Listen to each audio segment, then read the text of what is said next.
Okay ಹಾಗಿದೆ ಎರಡು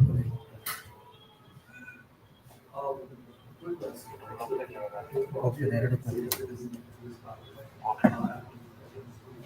How do you do this? So the question, how do you do this for people?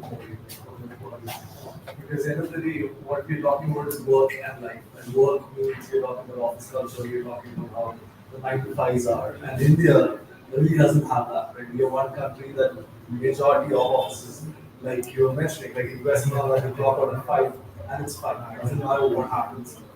The next day is when we take this up. Right? We don't have that culture here. So how do you build that ecosystem? Like especially when C0 to 1 isn't easy, 1 to 10 is not easy. How do you go on it and make sure you kind of carry forward? In hindsight, for you right now, it's great. But in that 0 to 1 journey, how do you make that happen? Is there even possible in the first place?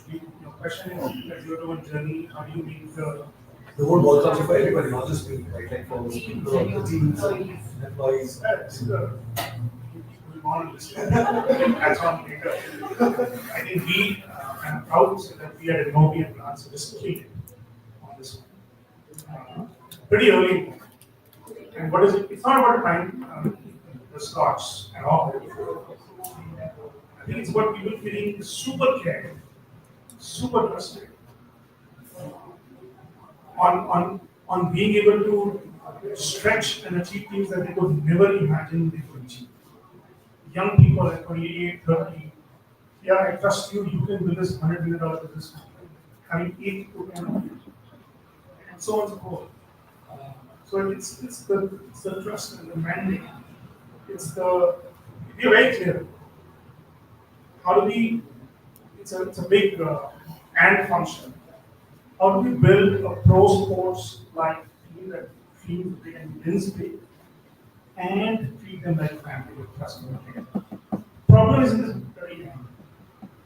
In the US, it's either or not. Imagine the two companies, Amazon versus Google, in the where they are respected.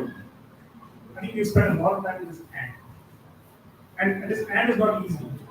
For many years, it was because the trust and care was there, the passion was there, easy, intensity, recently for 3, 4, 5 years, I think people started, as it grew bigger, leadership started misinterpreting this concept of trust and love.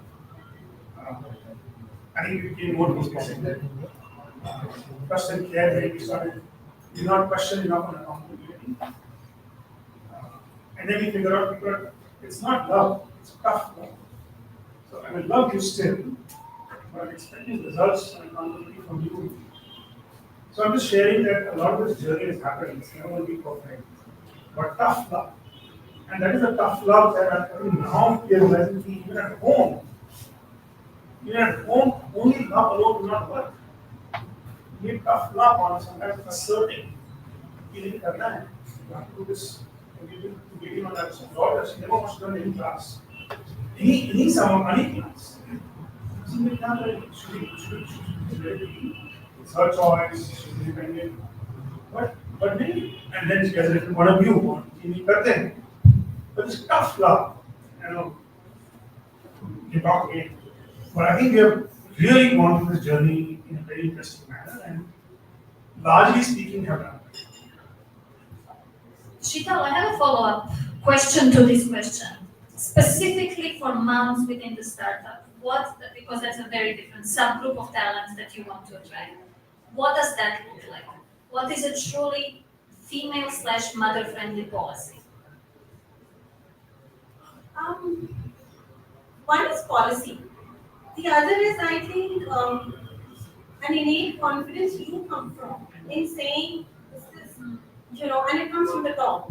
And it then trickles down to the rest of the team. If you are practicing a balanced life, or when you practice, you talk about it to your team, and then the team feels, okay, this is the right way to do it, versus this hustle culture where you've got to spend so many hours in office, you've got to do this and you've got to do that, and the rest of the team feels this is the right way to do it, right? So it really starts, trickles from the top, and feel comfortable about doing this. There's nothing wrong we are doing, right? I think we feel if you are going home early, whatever be the reason, you're And feeling early here guilty. is like 7. Early It's is not early. yes. You're feeling guilty. Yeah. Why? You know? And if the leadership is doing this, of course, the rest of the team is bound to feel similar and given those hours, etc.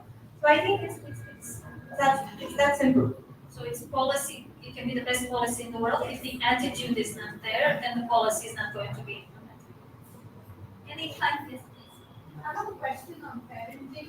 You said you have two girls, boy and girl. My question is this: given that education landscape is changing drastically, and your children are right in the first line of being impacted, how are you equipping them as parents for the coming AI revolution in their lives?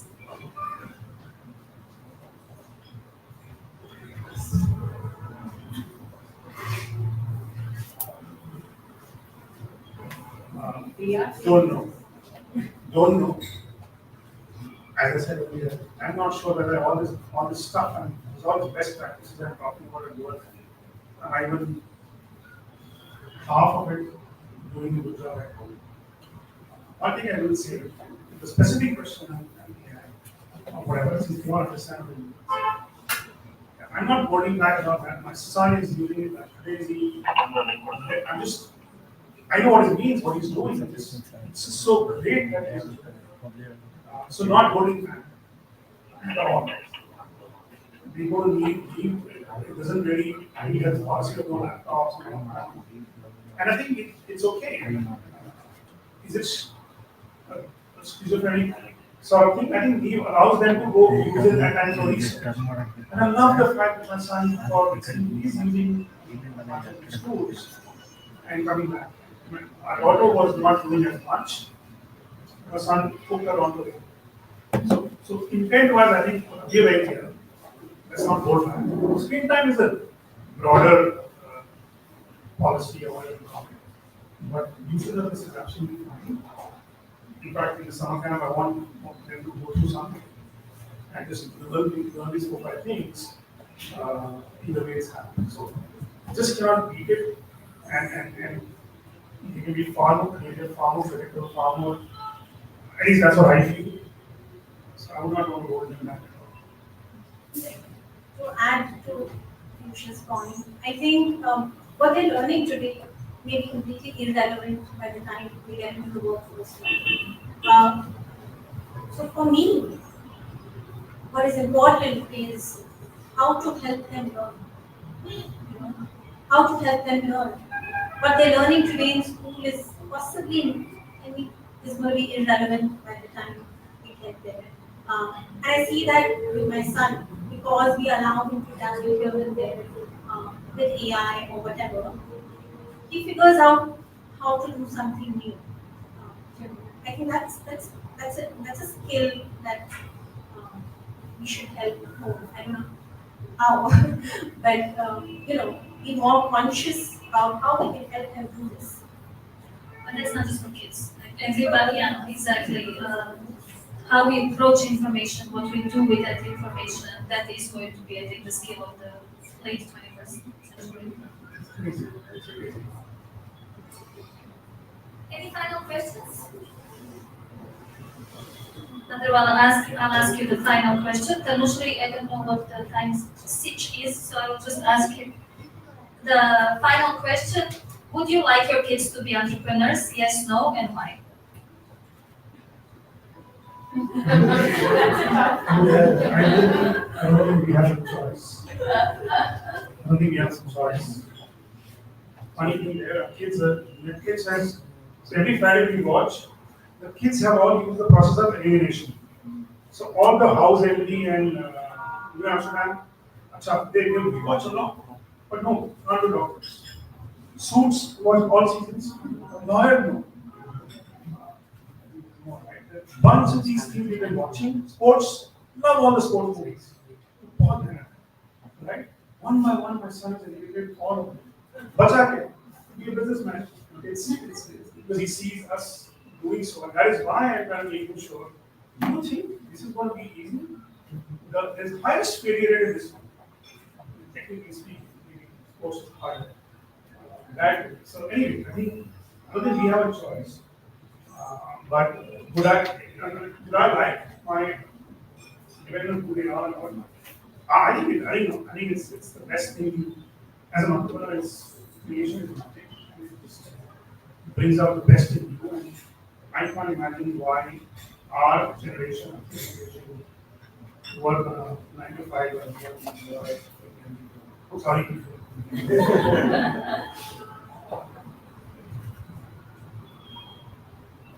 Um,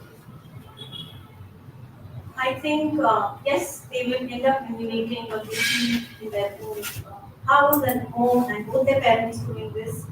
But also, I think for me, it's just do whatever you wish to do. I got that from my parents. And I think it's beautiful to allow that for your children. I see many children or our generation submerged in that expectation uh, that they hold from their parents and that they must accomplish. Um, I hope I don't do that with my children. I try to be conscious not to impose in saying you must do this or that, or it would be great if you could. And very unconsciously we do this, right? Very, very unconsciously we are doing this because we have a certain plan in our head for our children. But who are we really to say you do this with your life? From that perspective, um, I try not to, indicate that you must do this or that. I think they will evolve and they will learn and figure in their own journey. And so will you do that. Yes, and we'll stick with them. I feel like flip flopping. I don't want our kids to learn. Super hard. Super hard. So when you said why would they work for KPMG as someone who hasn't like drawn a salary in 2 years on for the paycheck? I think it's very clear why. I tell my team sometimes, when I feel like going at 5 p.m. down there and have chai and sushar, that's just that feeling of being able to do it. I don't smoke, but still, it's that feeling of that 5 p.m., not 5, 11 p.m., 5. Okay, we will end with this. I think that you have a sentence that I want us all to leave with because it brings together parenting and entrepreneurship, and that is creation is magic. And that really is why we do everything we do. Thank you so much for your time and for being willing to dig so deep. I know this wasn't a very businessy panel. Thank you so much for your time. Thanks so much.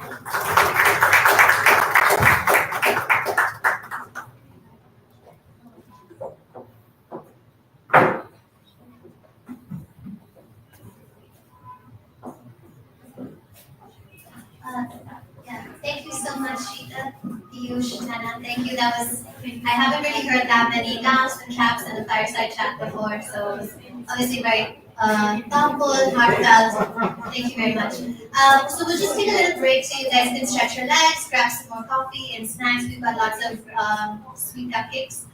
So please go ahead, grab a few drinks, and then we'll start the next panel in a little bit, just to get you guys to stretch your legs a little bit. Thank you.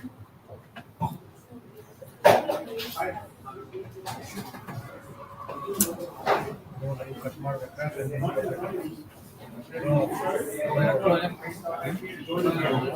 Ten O clock night time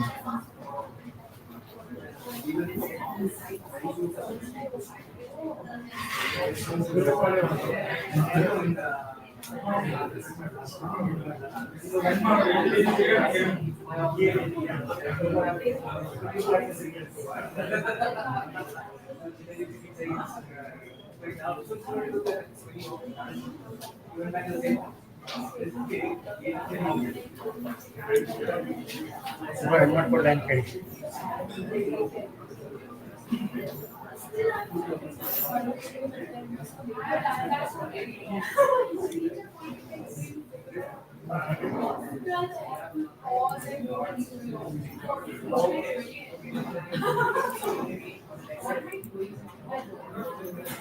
Thank you.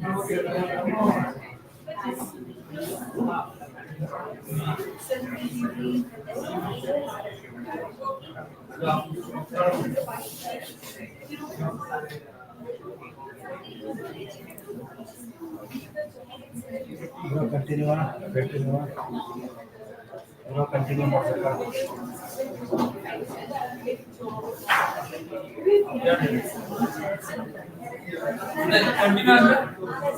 Stream end ಮಾಡ್ಲಾ ಮತ್ತೆ stream ಕೊಡ್ಲಾ ಅಥವಾ ಈಗ ಇನ್ ಮಾಡ್ಲಿ continue ಹಂಗೆ ಬಿಟ್ಟಿದ್ದು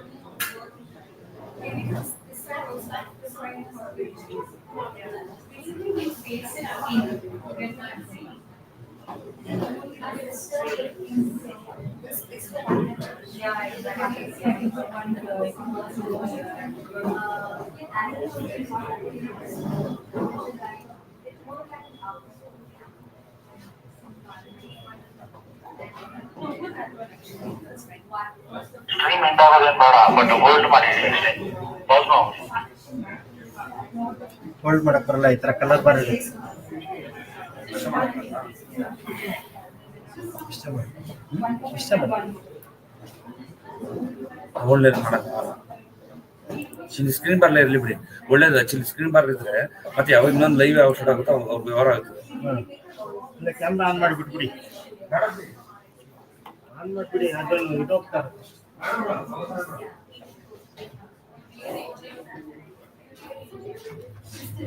ಅಲ್ಲ battery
continue करना दोनों एंड करके और स्टार्ट करना चाहिए वो क्या करना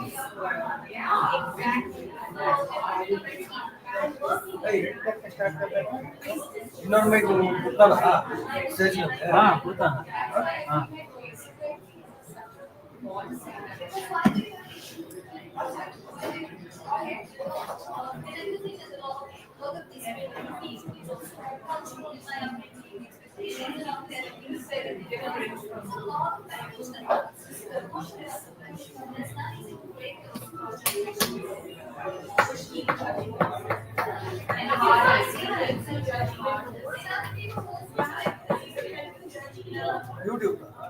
ಯೂಟ್ಯೂಬ್ ಲಿಂಕ್ಡ್ಇನ್ ಯೂಟ್ಯೂಬ್ ಬರೇ ಯೂಟ್ಯೂಬ್ ಅದನ್ನ ಇಟ್ಕೊಂತಾರಲ್ಲ ಇಷ್ಟೊತ್ತಿಗೆ ನಮ್ಮ ಸಾಫ್ಟ್ವೇರ್ ಇಂದ ಹಾಕಿ ಬಿಟ್ಬಿಟ್ರುವೆ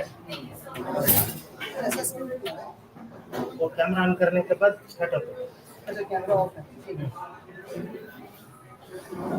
कंटिन्यूएशन दिया ना सुनो सुनो क्या करना है कैमरा ऑफ किया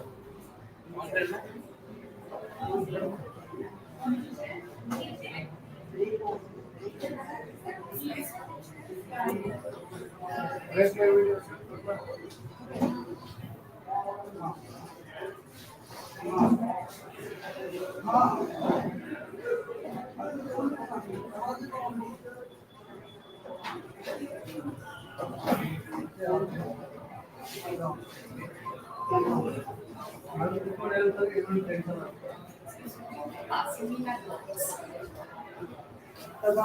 बोल दिया और दोनों पे अभी देखो रिफ्रेश करो उसमें देखो यार टाइम ऑन बोल रहा है देखो हिंदी नहीं यूट्यूब ऑन करो दोनों पे देखो रिफ्रेश कर लो वी आर लाइव ऑन और यू आर लाइव दोनों पे दिखा रहा है इस पे भी दिखा रहा है यू आर लाइव इस पे भी दिखा रहा है थोड़ा तो टाइम लेगा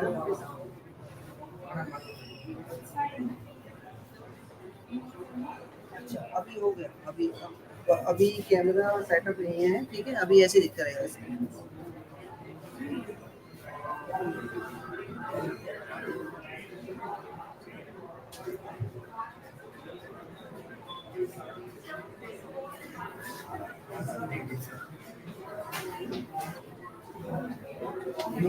क्या आगे को पहले आप जिंदा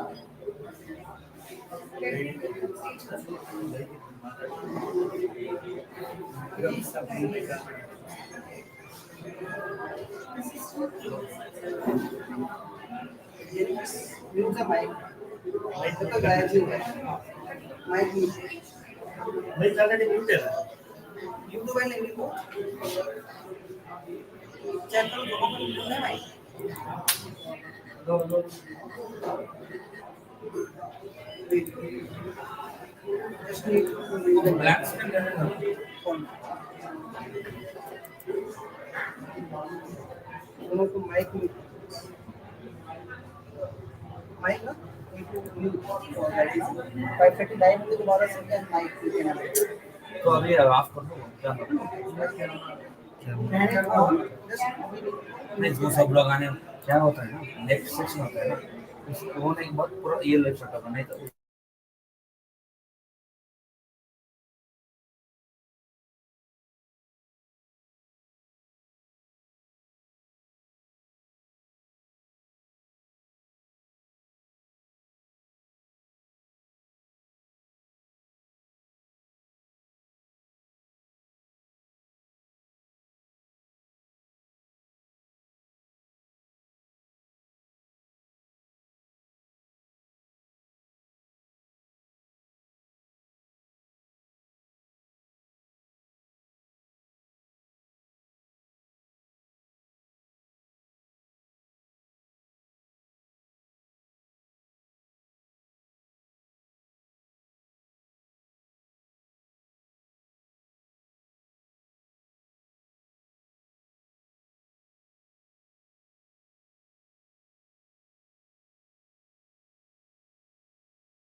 retreat room.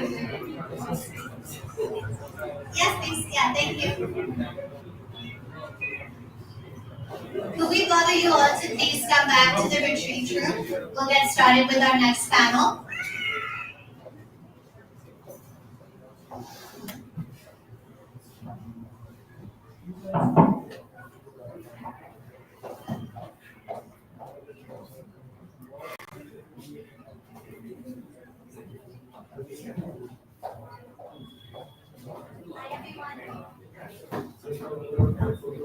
Hi everybody, could I ask you guys to please come in back to the retreat room? We'll get started with our next panel.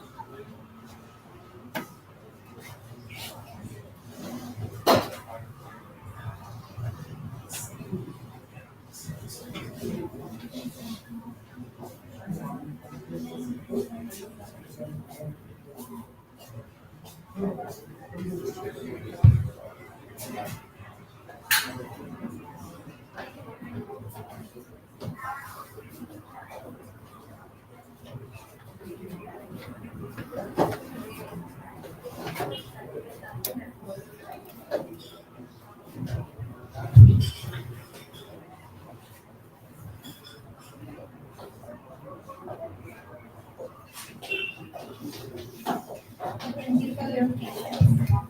Just a couple of stragglers will get started.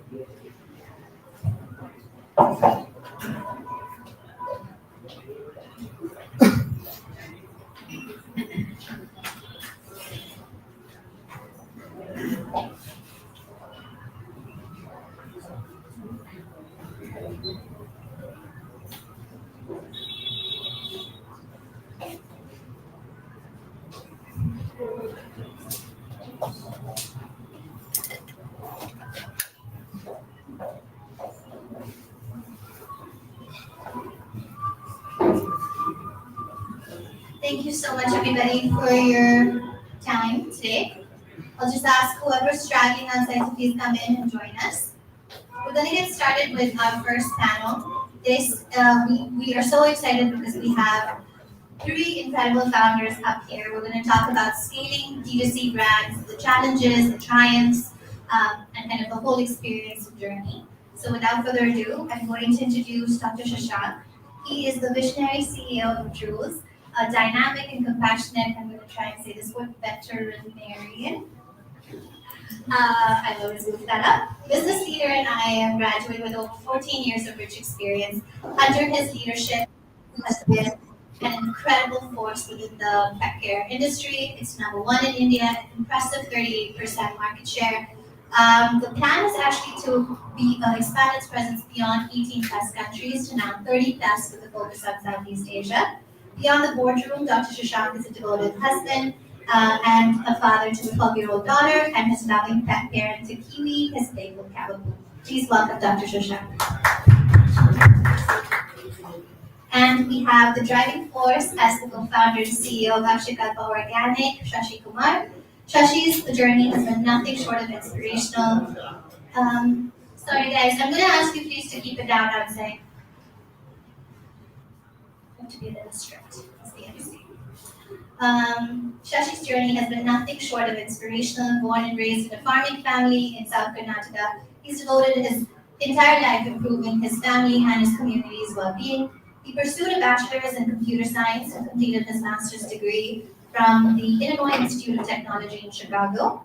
Shashi started Akshikalpa Organic in 2010. It's grown to become India's largest certified organic milk company, serving over 3 lakh individuals every single day in Karnataka, Telangana, and Tamil Nadu. Despite his well-established success in creating this pioneering agronomic model, Shashi continues to doggedly pursue a focus on deeply understanding his business. So he spends about a third of his working life talking to farmers, channel partners, employees, customers, and when time permits, he gets into a little occasional challenge of a good duel over chess. So welcome, Shashi. Thank you so much for building such an incredible brand. I know that we recently engaged with your brand every single day, so thank you. And last but not the least, Mohit Balani. He's actually a partner to Koro. He's our sustainability partner, so we're very excited to have you here. Thank you so much. So he's the founder and director of Born Good, our moderator for this session.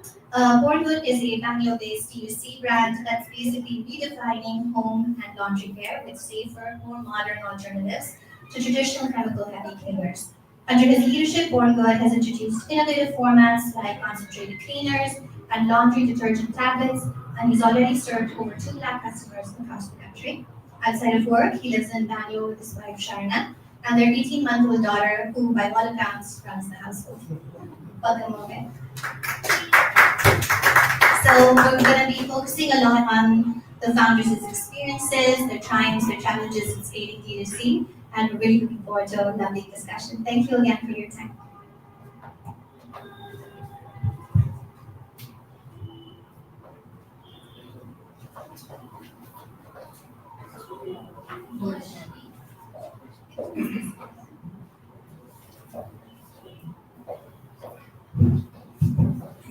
Thank you, everyone, and thank you to the panelists for your time. I'm as much learner here from you guys and very inspired by everything that you've done. So thank you very much. So I just thought we could get the ball rolling with a quick intro, since this panel is all about D2C brands, scaling, and sustainability. I would like to start with you, Shashidhar. How did you get into this line, and what was the problem that you were solving for? Technically, the problem we are trying to solve is not the consumer side of it. The problem what we are trying to solve is on the farming side of it. So to solve that farming problem, we need consumer support. So that's how we are looking at. If you look at a farmer profile in India, okay, right now the age of a farmer who is producing food for us, or the food we ate today, is 55 years. In 20 to 25 years, they go to migrate out of farming due to age, okay, or related issues. The question is, where is the next generation farmers? So if you take, okay, what's happening in rural households right now is, I'm a great example. For example, I was born in a farming family, but my father never wanted me to be a farmer. Okay, no farmer wants his son to be a farmer. So that's a problem right now India faces. There's an amazing amount of brain drain happening from rural households to, okay, services sector. Okay. The question we are trying to answer is it possible to engage young people into farming? And can we prove farming is a vocation of choice? After you graduate, either you can become an engineer, doctor, or a chartered accountant, or a physicist, or whatever. Can you also dream of becoming a farmer? So that is the question Akshay we are trying to answer. Last 15 years, we have worked with around 1,750 farmers. That's it, okay? And not thousands. Okay, the first milestone to be 1,000, okay? But what we have done is gone a little bit deep on the economy and trying to see a repeated income is possible in farming. Okay, over 15 years, what we have done is taken at an average, Akshay for farmer on a monthly basis now earns 100,000 rupees per month. So that's what we have taken. Average land holding is between 2.5 acres to 3 acres. So that's what, okay, which has happened. But beauty of that one is average age of an Akshay for farmer is 32 years. So basically, we are able to attract young people coming back to farming. The second part, what has happened, it's a real accident. In the path of grooming them, these 1,750 farmers do 500 crores business. That's Akshay Papa's turnover, okay, on a yearly basis. So that's the beauty of agrarian system. Amazing amount of, okay, productivity improvements can be done. A lot of issues are there. Where farmer livelihood-based systems can be turned into wealth creation opportunity for farmers. The path we have taken is organic farming. So we do a lot of organic produce, but in a focused, concentrated, what we call as clusters. We operate 3 clusters. In Tittoo, in Tittoo district, is a 50-kilometer radius. Chengalpattu district in Madurai block in Tamil Nadu, it's a 5-kilometer radius cluster. Third cluster we operate in Nagar district. Okay, in Jadcherla in Telangana, it's around 5-kilometer radius cluster. Very, very focused engage of farmers. We have built probably India's biggest extension system. 350 people always on the field working with farmers. without any sales targets. We don't do any input supply to farmers, but we work and provide services, okay, to the farmers so that farming becomes profitable. So the problem statement is how to get young people into farming. Okay, that's what we have been working. I think it's really nice to see a problem starting on the supply side and not really the demand side. It's great. Dr. Shashank, if I can ask you the same thing, I know you started with tools a little later. Before that, how many of our parents here actually?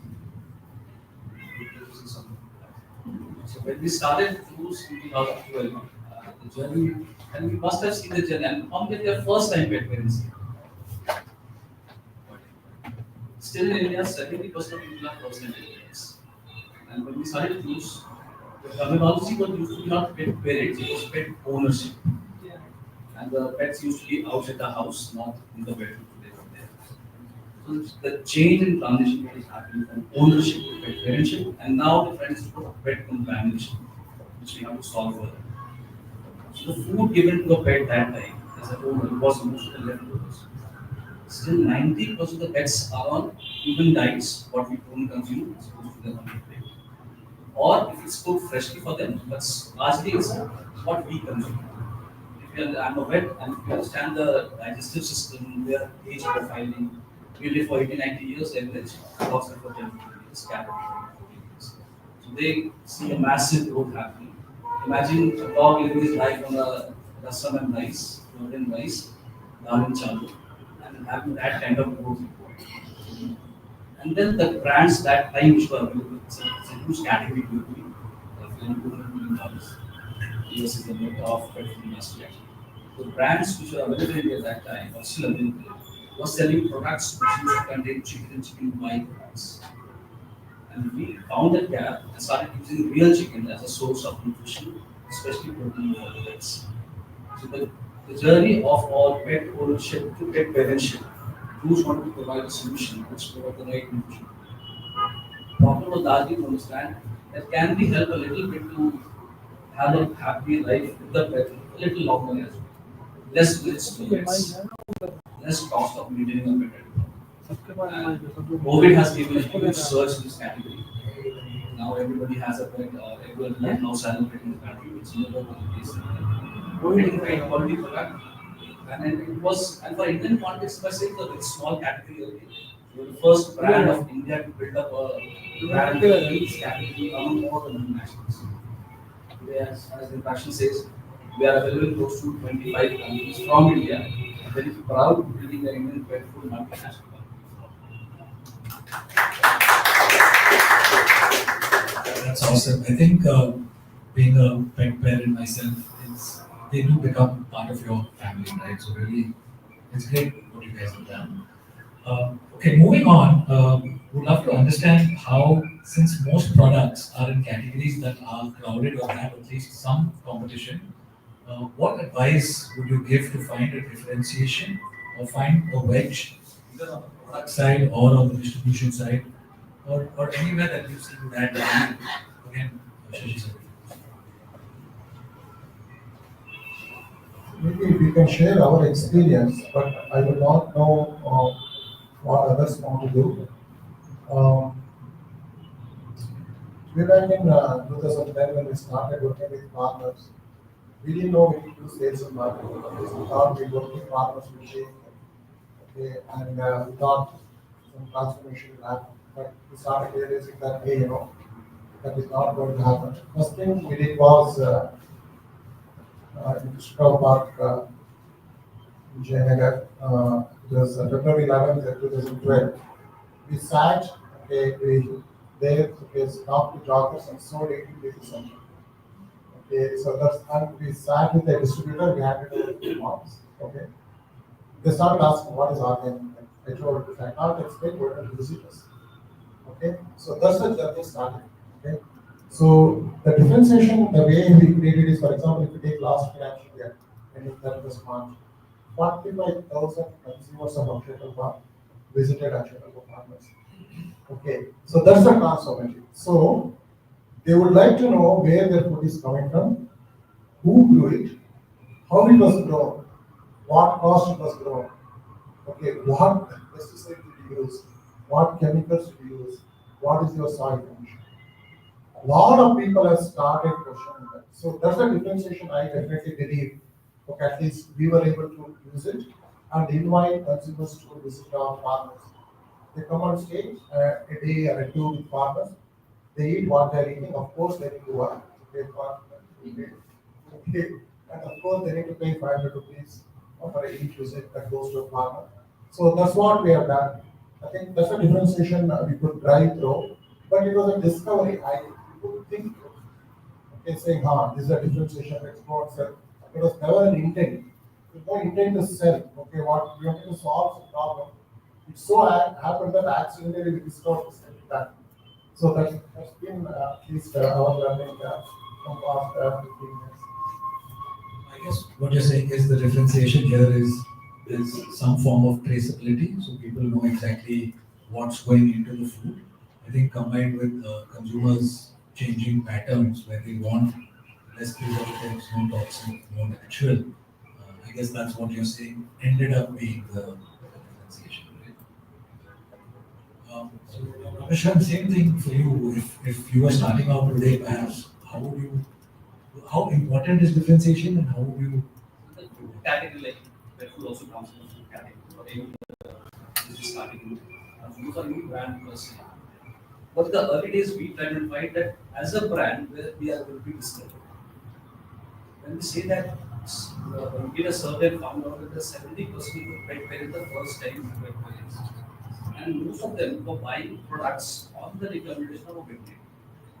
Because three, four factors works for purchase of pet food. One, it's expensive.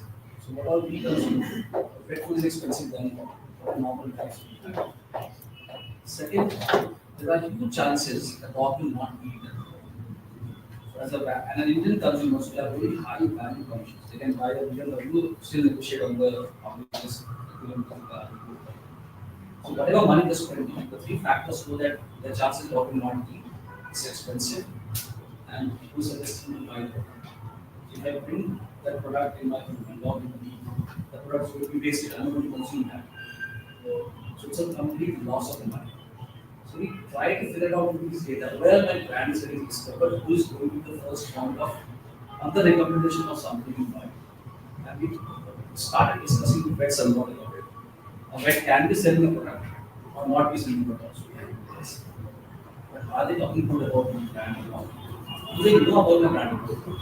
So that larger audience of pet parents can be known about the brand and they can discover. Still in India, pet care market is 70% off. So that's the fact that I need a statistic, a lot of assurance people buying it. Instead of going to yourself, and seeing that because in the puppy stage, a lot of people go and ask what shall I use this or that. When it's doing my slippers, what shall I do? Then they come and use this. What the same concept. Whereas in the US, you go, supermarkets are the biggest channel of sales. People go out, pick up and come back. But India is still a lot of competition on the home, right? The value proposition is not right still. It's expensive. And I can cook my food and give it a mix. So understand and vets or doctors do a lot of assurance to the consumers for us in case of kids as well. So for any brand who's starting the journey towards 1 or 5 or even 10, you should know that what the differentiator you are getting and we what the real chicken concept that we use not only by products. And who will where my customers will discover us. These two factors, whatever category you are getting into, can be handbags, can be consumables, can be food products, whatever differentiator you are coming out with among the other brands. And accordingly, if you know that where I'm going to discover the consumers, should be the first priority for you. So I think what you're saying is the differentiation in addition to the product was on the distribution side. And I want to just understand prior to your launch or the launch of Rules, how were people purchasing pet food? This category is flooded by all the multinationals. People come with Mars, Disney, Colgate as a preferred brand. I didn't go to Disney. So one, in Indians, we are very much starstruck with the international brands. But something changed in the last 7 years. We started valuing Indian brands. Like obviously a lot of IDC, D2C insiders, and a lot of people have promoted Indian brands, and we don't feel shame about using Indian brand. That also came to our festival. But competing with these brands were available. The challenge was these all brands were imported. And in the pet food category, supply is a very strong. So if I was telling somebody outside, the cat here, the acquisition cost is very high. I feed my dog home diet, which is going price. I go to the store, somebody gives me a sample, I use that, I like my dog like this, but it's expensive. Will I buy again the feeder? So I follow it a lot. Like, are you using it or not? These are the health benefits. Second, like if you feel like it's still consuming well, and these multinationals had an issue in terms of products coming regularly. So if you by chance start the product and the product's not available, so that window gave us a lot of opportunity to grow faster. Thank you for that. So, like you said, I think many of us here, including myself, were on a 0 to 1 or maybe 1 to 10 journey. If you both starting with you, sir, if you had to build your brand starting today, no legacy of the last 12 years, no team or maybe a young team, just your learnings, what would you recommend an entrepreneur or a startup team for the first 6 months or maybe the first 12 months? What should they focus on? I think 6 to 12 months is a very short time in any enterprise and entrepreneurial journey.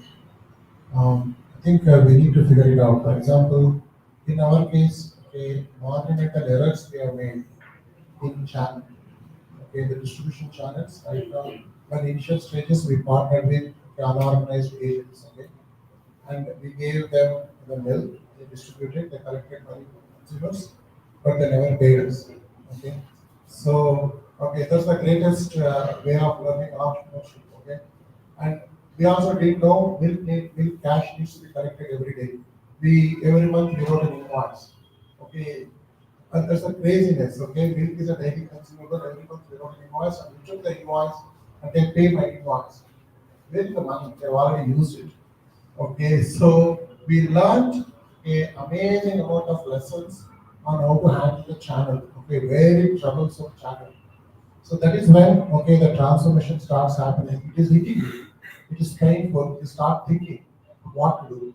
The first thing we did by 2016 now, in 6 years, we have already touched 4 times near to bankruptcy because no money was coming back from the market. Next 3 years also, journey was extremely painful.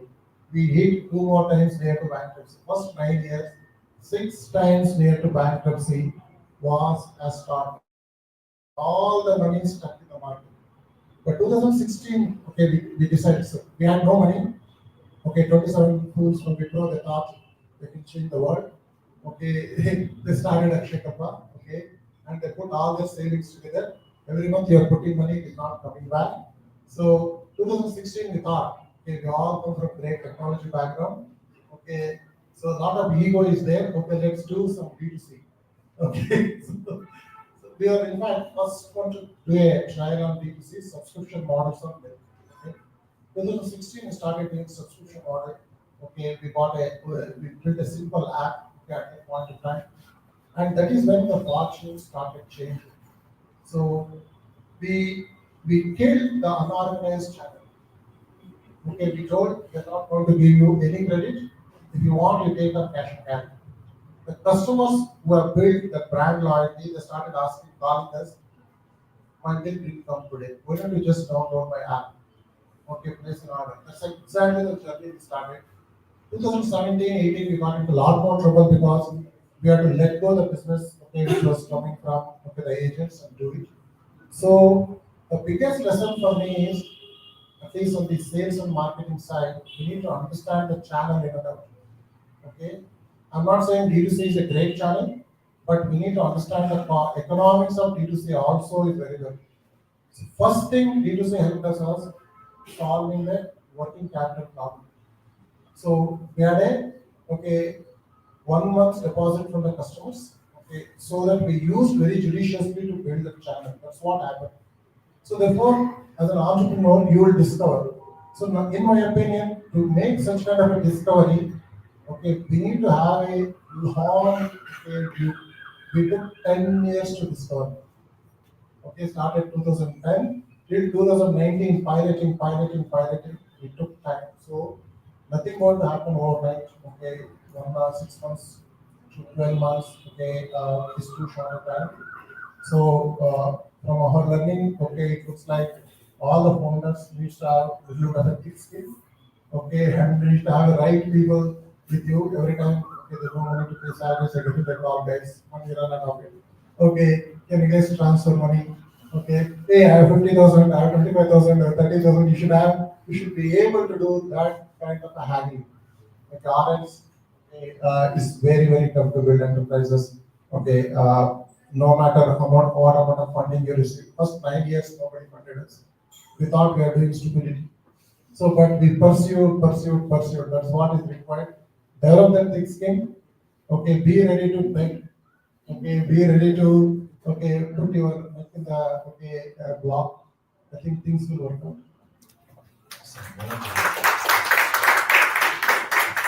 Thank you for your persistence, really. I think everyone here, most people here are using their product, right? How many people here? There you go. The same questions by saying, the early age founders what we feel that our products are the best. And it's like your baby, like it's absolutely perfect. When we started, we thought that real chicken is the one which is going to make a lot of difference in the lives of Indians. And first 2-3 years, we are very vocal about it. Feed, and all those things. But the law was not being followed. So beginning everything we were talking about, the law is not being followed. We said, but 100% coding with this law is not being followed.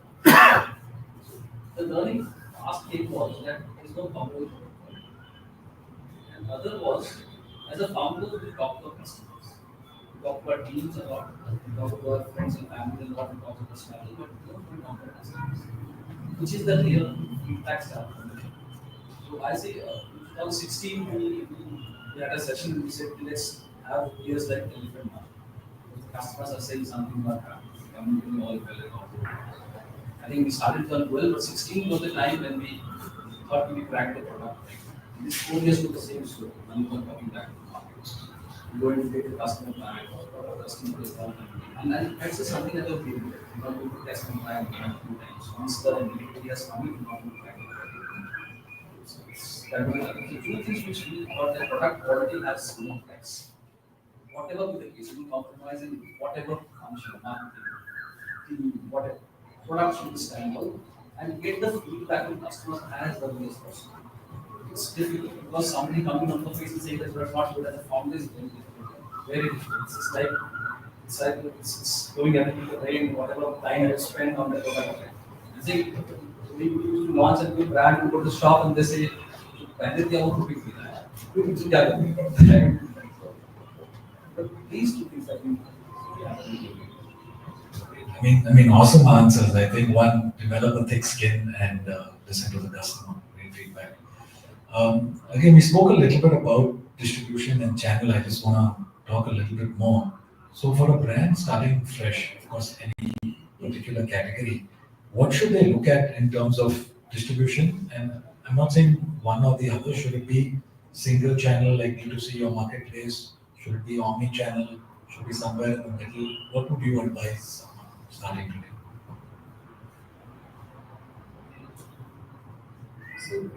Our experience has been omni-channel strategy is extremely difficult. Okay. I think we need to take that risk, of depending on one channel and put all your energies, try to see if you can navigate the channel. Okay.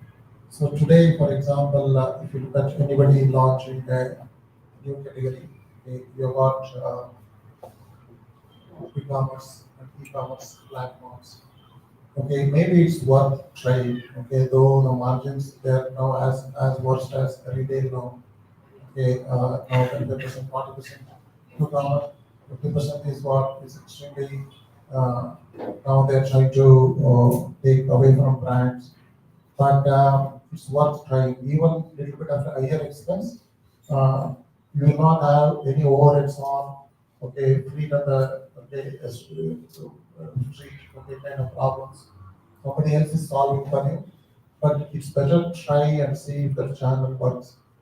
But the challenge with channel platforms like Q-commerce is, um, I got a great friend. His name is Shankar Venkatraman. Okay, he runs one of the amazing vegetables and greens brand you can ever see. It's called Ruby Farms. Okay, I don't know how many of you know this one or not. Okay, even you wanted to list some of your produce in a QCom channel.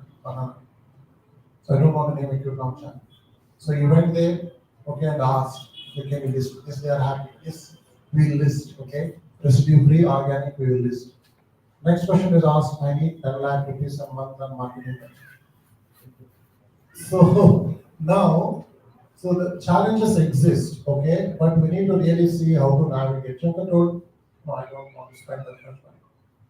So there are channel problems, I think the best would be to see what you can afford, at least get that consumer traction going. That's the path I think we should take. The omni-channel strategy is too expensive, in this world. See, when we started, there was no news. Amazon was just getting started. And Petcare was the seventh category. Right? We have a brand called Vita, which is exclusive for Amazon. We use in our case, especially CPG products, consumer process, omni-channel is the best strategy we can have, but not to go pan-India distribution also. Because every channel will help you reach out to more customers of yours. But when I speak with new founders and they say that I am doing obviously D2C and Amazon, but it's, the way the sales are going up, the marketing are going up, as it's not getting normalized in the media. Offline advantage, the moment you have a scale operations, the cost starts going down. Now the point is when I should start doing everything. But not doing anything is also right. Because offline is hard to let go. Cash and carry, credit, whatever, collections, whatever. But if you have a strong understanding of even a Bangalore South as a cluster, or even a South Bombay, or whatever your product name, start trial at least and start the learning journey as soon as possible. Offline has that magic for sure. But thanks to reducing management that working capital market is start and what disadvantages you have, then it's like you're not there. So it's do extensively maybe e-commerce, e-commerce. But start the journey of offline for sure. Whatever suits your brand as well. Do not start I will do once a stable because it's not going to come with you. What's your experience See, in our category, like, who are our institutions? Like, armed forces. So we have a 2,000 pets. Security dogs. What happened was companies managing we have a lot of pets we supply dog to schools, right? Chhattisgarh is supply. But it's difficult to manage. It takes time because the one who is actually the decision maker is not happy. The one who will, in our case, the one who decides is a chain. Into office is also very difficult. So difficult, depend on category. For our category is difficult because largely armed forces and NGOs. NGOs are probably the don't have parts. A lot of NGOs take care of pets around street animals. We call totem law. The totem law wants to send us stocks to them to feed the streets. But they don't have funds to business market doesn't work. But 100% of this very sure that offline you should start testing the borders as soon as possible. Maybe as small as 40 supermarkets. That's it. Do that. Just to double down a little bit, it sounds easy, but isn't it quite expensive with the listing fees? There are supermarkets in Bangalore which are standalone stores. Those who don't want institutions also. It can be pharmacy also. But as a founders, go and talk to these guys. Because India is a country which doesn't rely on one channel. There are brands which started D2C now are only done. Sugar cosmetics, Mama, everybody has got it. I'm saying do not go and open across 10 cities. Maybe a one cluster, like in foods, what we do, we divide it into 196 clusters. The Bangalore is 4 clusters.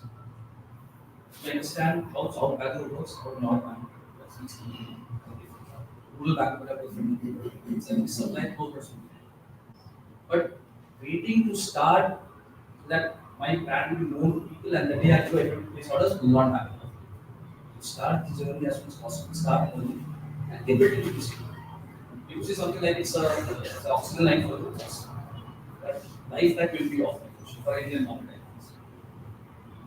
Thank you. Just switching gears a bit, we live in a world where there's a lot of marketing, a lot of brands talking to us all over, online, offline, ATL, BTL, everything, right? When you're a relatively younger brand, I know both your brands are fairly scaled, but when you're a younger brand, how do you cut through this noise to build trust? Because both of you are actually trying to also, I'm sure, earn the customer's trust. Can you share any thoughts on that? So, as I mentioned earlier, one of the biggest advantage we had was, okay, when we did the patent, people asked us, what is organic milk? So I told, rather than explaining, can you come down? So that's what the narrative started with, okay? And people started visiting over the weekends, we took them to farmers, we made them stay there. So that's how the marketing narrative has been. Till 2019, we had zero marketing. Till 2009, first 9 years, zero marketing budget. Okay, and there's only one sales guy in bank. Only one sales guy. Okay, and zero marketing budget. I used to morning, okay, leave Picture, okay, with Asikare Pushpal, 5:45, get up, get into Shadanagar, get down, okay, by 9:50, okay, Majestic, okay, run, and evening go back. So that's how, okay, we did, okay, our entire thing. So the marketing noise is overhyped. Okay, and I think we need to have some patience. Okay, we need to win that first one customer, first 10 customers, first 100 customers, first 500 customers, first 1,000 customers. I think we need to have that kind of an approach. Okay, throwing some marketing money and assuming, okay, we will be successful. In my opinion, it's very risky for any startup. If startup has money, it's fine, but most of the startups don't have money. Okay? So that's what my assumption. So that's what my view is. Don't waste money on marketing. It's just useless. Start win one by one customer, 10 customers. So that's the only way. There's no other way to initially establish, okay, what we call as a product market fit. Okay, will people pay for me before, okay, you going and really doing marketing campaigns? And also other part is, okay, some of the online marketing which is happening, it is play to you. Okay, I think it's a lot of hype on putting money in Instagram, a lot of money on putting, okay, money on Google, a lot of money on YouTube ads, okay, a lot of, okay, money on Meta ads. Okay, I think we are wasting money there. The customers whom we acquire there, I think might not be the right customers whom we are acquiring. I think you are getting a wrong customer. The moment you get a wrong customer, I think you have mentioned in terms of CAC. So you're going to show up at one day or the other, and you're going to get into trouble. You can't keep on acquiring customers. So Akshay right now, every morning, we do 80,000 deliveries. Okay? And every month, it is increasing by, okay, 1,000 deliveries. That's it. We are happy. Don't do anything substantial. Okay, just keep doing it. And don't get into this bandwagon of, okay, I'll throw money and get customers, okay, and put a good customer care team or till 2019, there's only one customer care, okay, person. That was my wife taking calls, receiving calls, writing down, okay, and talking to agent and go and give it to them. This is what is required in my opinion. In our category, you see, then pedigree was normally top. Go to store, they don't ask what you have pedigree. I was standing in the store, I got text from the channel somewhere. The customer comes and says, "Can we comes, give me pedigree." Gets a yellow packet. I said, "No, large color pedigree." And that sold us. Really, our gets sold, but the mental availability is still on the table. Now, but one thing we are very clear that out of so many hands raised up here, those who are not pet parents do not understand the marketing what we talk about. It's very difficult to understand and communicate to a non-pet parent actually. So we are very clear we are not going to spend anything on EV. It's a billboard we can take from the airport while coming. Out of 100 people passing out, 80 don't have a pet. Why to spend that money? So one philosophy we follow very clearly: spend money at the point of sale. It's on Amazon, it's on Flipkart, it's on a pet store. You go 60 to the pet store in the country, will have a food street, will go there. That is very clear point of sale marketing.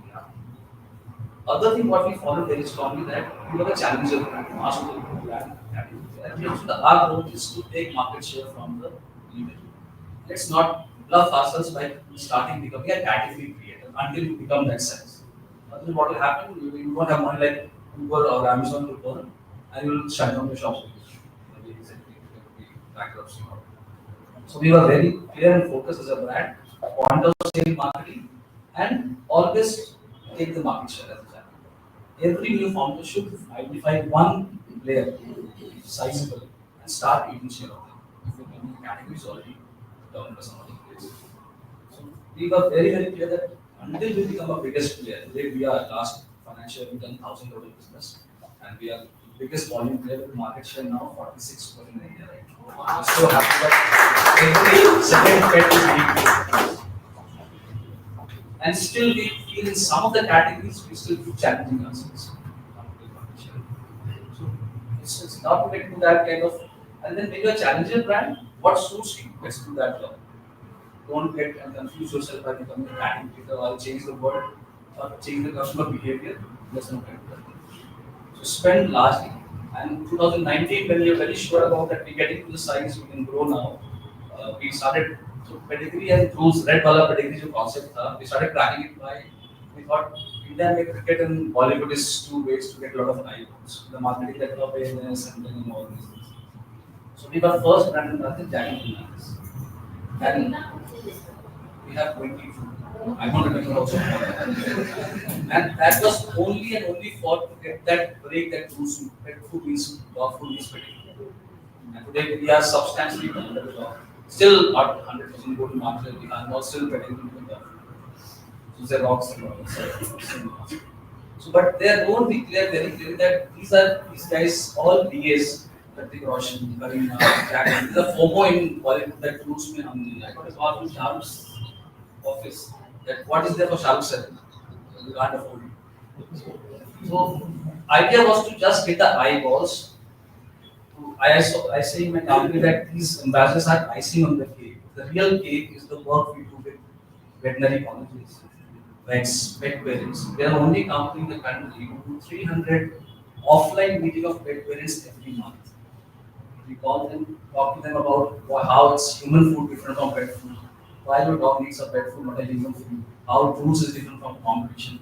So we do all those things when everybody's buying through QC. But still we call them to pet store and talk to them. So they give us sample. That's why I say CAC is so high. Calling them to a store. Nobody wants to go to a store today. Then giving them a gyan of nutrition of all pet nutrition. Then giving them an incentivized coupon also. As well. That next time come and buy in the store, you'll get something free. Good journey, but the marketing very important. For me, it's just so cool to see such big differences, right? No marketing for 9 years and Shah Rukh Khan calling. Okay, last question from my side before we open it up. Now, you guys have both scaled really well, but the question is, how did you decide what not to do as you scale? It could be like categories, products, channels, maybe certain customer segments. If you could share any light on that. Yeah, I think very early, way back in 2011 itself, we are very clear. We don't want to market anything which is sugar added, preservative added, okay, anything which is not natural. So if you look at our product profile, it's just plain and simple. It's milk, curd, butter, cheese, paneer, curd, ghee, and of course buttermilk. That's it. Okay, no need to do anything substantially different, okay, than okay, add that preservative, make that yogurt, this yogurt. No, we never got into that rat race. We kept it's very simple. Communication is very easy. People already know those products, okay, and you need not really do over explanation on that. So that's the path, okay, we took. That's one of the most, okay, critical decisions, okay, we took. Like that, no value addition, which is useless to a customer. So that's. In our case, as I said, we are very clear that we are a challenger. Never wanted to be a category created till last year, I must say. Now we are because the volume wise biggest today and value was same as us, the same platform. So 28% value share we have now. So we are very clear that we want to change the consumer behavior by trying to get and convince every time we have that potential to convince and ask them to start feeling better. We are very clear to the market. That's the clear pattern. Whenever you have a meeting and we invested last couple of years back in capital and at a massive valuation of $600 million 2 years back. Today, I suppose if we get funded, we'll be able to on in better space. But the thought was very clear, and we made this clear to the investors also very clear that we're not going to create this category now. We're still going to build the market share from the leader. That's a very clear thought. I think that's the idea. Thank you both, and we can open it up to the audience. I want to report from your last statement, your last statement about investors. You had investors, both of you had investors come much later in your journey, right? Not in the beginning. I suppose it's easier to convince investors of your core vision when you have made that journey from 10 to 100, right? What advice would you give young startups who are about integrity of product and closeness to consumer? What advice would you give them when they're dealing with investors who want to scale, who want to see business grow? What would your advice be? See, when we were profitable since 2016, very clear on our thought process, price and product market fit was clear that we have to make money to sustain ourselves. When we got the investors on board, and it was like a market investment like CAT, which is like, I have not seen them investing too much in Indian market. Like they have done sugar cosmetics, and then for us in last 4 years, maybe one of the last should come soon. But we as a brand, we are like in the space where we are playing, because practically all multinationals, Nestle, Mars, Colgate, BCG from Thailand, no internet. The trust factor of the customer was very, very difficult. That Indian brands can create pet food in India. It's a Western concept. The Ilkat team, the validation was right. It's a professionally managed banana company in the country. That was the clear. Money was the clear. And that's why we got the money on our terms. Valuation of $600 is maybe $60 back then. The money was not the customer, but for the early stage founders, just getting in. The fitment is very important. Who's going to invest in this? It's not about money. Fitment. Money is the second one. You get somebody who's a high profile investor and your business is just started with you want to match that. So as product market fit, investor company fitment also is very good. Angels can be good, but to understand the category. And when I met my investors first time, and they're fab guys, I really appreciate them. Guys, it's a we are for them actually. Work with these guys. So they had to invest in sugar cosmetics. 3 to 4 sessions we had with them to understand. They came to office to understand the pet care space for us. I still close to 1.5 decades now. One of the examples came that in cosmetics, like sugar, they had invested in Vinita was popular. Like in lipstick and all, they use normal, then the glassy comes in, then 24 hours times, the premiumness, you start upgrading the customer. In pet food, what happens? Customers start degrading. You start to test the products, the puppies come to home, you feel the best. And then the moment puppy starts getting caged and you know I have a pet at home, the love starts. It's a normal now, right? The first 5 days, 6 days is like you will come to the bedding, toys, pads, string pads, each color, 10 times for the red also, paying for also, everything. But 1 year later, you see Indian context, the dog becomes a dog at the time of a child, very, very pampered dogs. So the category is going down. We explained them and they understood this very clearly that this is the way the category is going. It's not about like grading the customers, but how to keep them in the category is very important. They understood this. That's why they are fab like guys. If they would have come to sell only premium, that's the market. We won't do that. So that's very critical. Who is coming as an investor? That's where the money is there. I have a question. Just to add on to the point, I think at least if I were to do Akshay Kalpan all over again, I would never go and raise money from an investor. Okay? I think we should put our leg on the feet, leg on the ground, and first, okay, make sure your unit economics is adding up in every aspect of the business. Okay, don't scale. Scaling is not required. Just make sure unit economics are adding up. I think if that is clear, for example, in our case, why we got into trouble so many times is, yeah, we didn't know how to collect the money back from market. Learn, no. So then, with this kind of a problems, you go and raise money, and you get into serious trouble. Okay, believe me. So therefore, let's learn the unit economics of running the business first. Okay. So don't raise money until you're sure that you can do it. Next, ask question: why you want to raise money? Okay, is it possible you can do incremental changes? Okay, maybe stay afloat for 5, 6, 7, 8 years, and see anything is happening. Okay. If it is not happening, okay, don't raise money. Don't raise money to make things happen unless you are not done it in the early stages. You will not be able to do it. Okay, by getting investors money. Okay, I'm very clear. This is my greatest learning in Akshay. Thank you for that. So, I had a question with regards to pricing. You know, India is a very cost-conscious market, as we all know. Unit economics makes sense. You exactly know what is the product, the competitor that is, pricing your particular category at.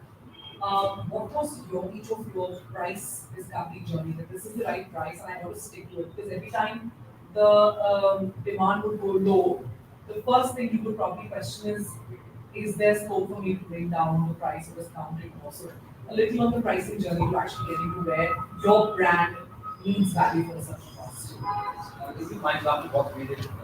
See, when we had a category deal, we wanted to be around it. So we saw the pricing of 1 kg a bag of pedigree with supermarket. We were very clear that we are selling the right quality and better quality product. Let's keep it expensive than pedigree because it's real chicken. We are selling chicken byproducts. And so in India, as you said, we were on the shelf liver pizza. It was expensive in category. So we thought let's bring it down. We brought it down, and the question came, we were selling real chicken. How can we cheaper in the brand? Just using byproduct. So what we started playing around with that, we knew our economy starts working out. Mars has a very clear understanding, I want to have this much of gross profits and everything. We started keeping our pricing 5 to 6% down in the category leader with the freebie with the product. Initial days was like that. You buy in freebie. And we also did two kind of testing and pilot, I would say. Because in our category, the consumer, the customer are different. I'm buying, but consumption is happening to pet. So pet doesn't know what is happening. So we thought let's target both of them. Good quality product is for the consumer and an offer for the pet where it is buying a product. So you put up that also that you buy a 3 kg and get a 250 rupees of book and show to watch that also didn't work. Less than, I think less, and our that is very high stick in the sense. Less than 1% conversion happened. No, those who bought also didn't go to watch it again. Then we brought a concept of if buy 3 kg, get 10% food free for them. And that was a eye opener for us. We realized that our category is expensive than our consumption habit. Our products what we consume. So if I give something which carries a day extra also for the pet parent, it is very happy. I'm offloading the cost of raising a pet because I want to have a pet, but how I can lower my cost and the brand can do more. So we put up an inside the packet, 10% food free, and it get like it. We also run massive campaigns on consumer offers that buy 10 kg bag. When you want to upgrade a 3 kg customer, you get an airtight container and it works best because monsoon comes, people want to store it properly because a lot of people don't consume non-vegetarian. They want to keep it separately. So those things which goes free with the for the consumption also or helping to make the food fresh more. So pricing as per leader we feel if a category leader is there, be around 5-10% down, do not go down because you're not able to survive, sustain. And cross sell something that can There are two schools of thought, isn't it? Okay, one school of thought is the category exists. Okay, you want to take the category share. That is one school of thought. Second thing is what happens? There is no category exists. Okay, how do you price? Okay, your product. Okay, that's a very difficult proposition. Last 15 years we have been struggling. Okay, to get the pricing right. because we are a category creator. We know category exists in organic milk. Okay. Now, how do we do that? Okay. Very simple math. Okay. Now, I give you a simple example of how do we sell our organic eggs? Okay. Daily we sell around 12,000 eggs. Okay. And this all comes from the back-end poultries, which we have integrated into farming ecosystem. We integrated them for chicken coop, not for eggs. Okay. When they started producing eggs, we wanted to give market access. Generally, a egg from a back-end poultry in farms gets sold for 4 to 5 rupees at a farm gate. Okay. Now we decided we want to give you 15 rupees per farm. Okay, now you tell me how do we arrive at that number? Okay, if you have got a 10 to 20 birds, in a backyard integrated, and 10 to 20 birds, you're going to give 5 to 8 eggs at maximum in a backyard system because the feeding is not regenerative. Only feeding is they're going to eat bugs. That's the right approach for a backyard poultry. So therefore, we need to compensate him to be more profitable. Okay? At least we wanted him to have 100 rupees a day. Okay, so that's how we calculated pricing. So once we decided we're going to give him 15 rupees, we thought we should price it at 25 rupees in the market. Okay, channel cost, distribution cost, margins. Okay, so we made 6% net, on every egg sold.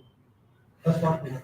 Okay, it's very, very clear. I think we need to have the sense of unit economics, from where it is produced to what consumer is afford to willing to pay. It's scaled to 12,000 eggs a day, in 1 year. So that's what it is. Monthly, right now, 1 crore rupee eggs we sell. So therefore, the pricing part now, it needs to be extremely clear in our head if you are trying to create category. But there's a little bit of a challenge if your existing category is there. How do you want to position your product with respect to competition? There are a lot of science do exist in terms of how people have made it happen. A lot of science data analytics do exist. How we can create that. So that's how we need to really look at it. Yeah, maybe this category will be different, but there are challenger brands. I think we have probably about it. They are premium price for other people able to control our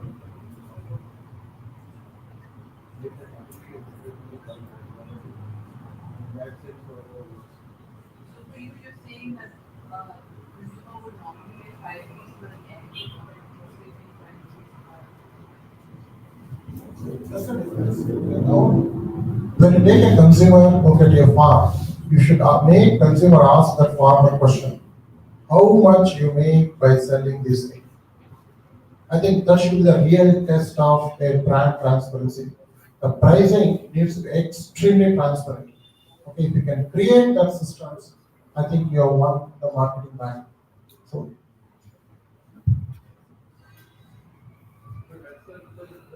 what you can do, right? And so you kind of brand and already established, which is why you were able to, because the trust people were willing to pay for the studio. But there are other brands also which are like 15, 18 product names, right? And people are quite skeptical about the same because they don't really know that, right? There are dozens of brands that they ordinary, but there is really no great system or even the certifications I am very see, that's the reason I'm saying, how do you build that trust factor is very, very critical, irrespective of is an established brand introducing a new category or a new product, or you're trying to create category itself. The transparency, you keep it very, very clear. And just be open. Okay, and allow the conversations to happen. Some of them you don't like, some of them you like. It's perfectly fine. and especially with the studios of how you arrive at the pricing. I don't actually might pay if we good to be paying because I know what the problem actually. See, just to give a quick question on how do we price milk, at February 11th, 2012, it's very, very simple. At that point of time, cooperative used to pay 17 rupees per liter of milk, to a farmer, we decided farmer should not get anything less than 35 rupees because the cost of production of unit economics is not adding up. So we paid farmer 35, okay, and we sold in market 50 rupees, okay, on that day. We told how much you are paying to farmers, 35 rupees. So how much you are selling, 50 rupees. It's absolutely clear, transparent, okay. So that's exactly how we started conversations, okay.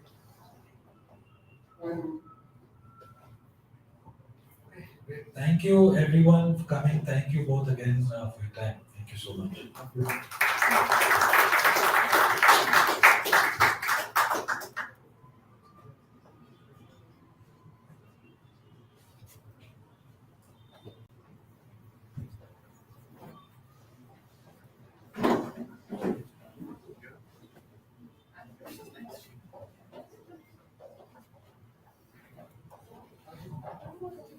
Thank you so much. That was amazing, and I think I've never seen so many rapt faces before in the audience. So that was excellent. Thank you again for your time.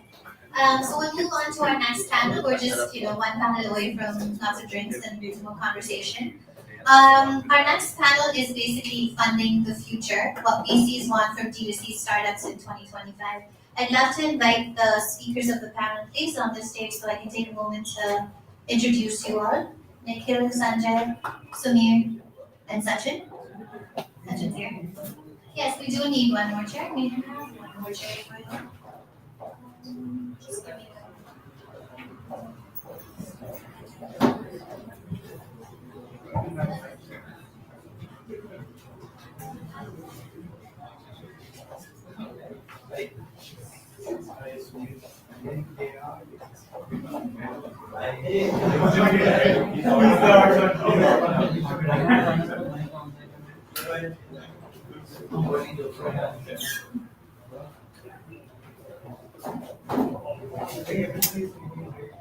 Oh, they weren't supposed to leave the room. Should we give them 5 minutes to make a bio break? Okay.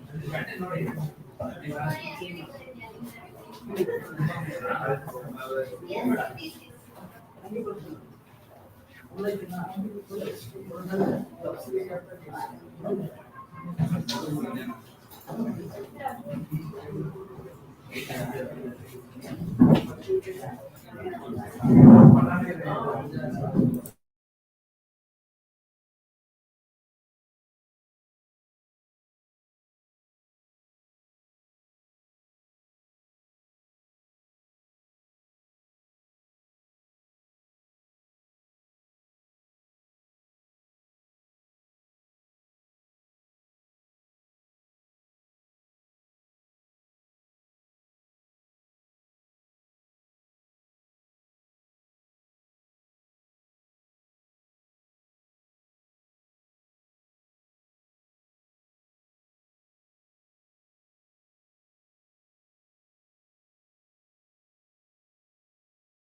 This one is going to provide us invaluable insights into the minds of venture capitalists, revealing what they seek in today's D2C startups, offering guidance on how to build an investment-ready business.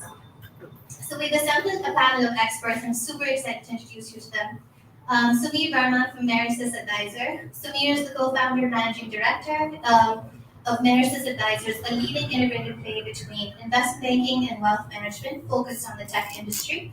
A key area of focus, that's me? Okay. A key area of focus for the group has been consumer deals, and they have been advisors to D2C brands, FMCG brands, distribution plays, and retail tech in their investment banking division. From their fund, Merisys Opportunities, which is part of the wealth division, they have been investors in Rapidbox, Speedo, Eat Better, and Eggos. Prior to starting Merisys, Samir has worked across corporate strategy, M&A, and operations. By way of qualifications, he is an MBA from XLRI and a CA, and his passion outside Merisys is sports. He can be found either running, playing table tennis, golf, or posting about them. Welcome, Samir. We're so glad you're here. Sanjay Ramakrishnan from Multiply Ventures. He's a marketer turned investor, spent 20 years in product and consumer marketing, a mix of large companies, Google, Intel, startups like Myntra and Flipkart. He's worked across the board from 0 to 1, 1 to 100, and 100 plus journeys. He was the first CMO of Myntra and managed product marketing at Orchid at Google.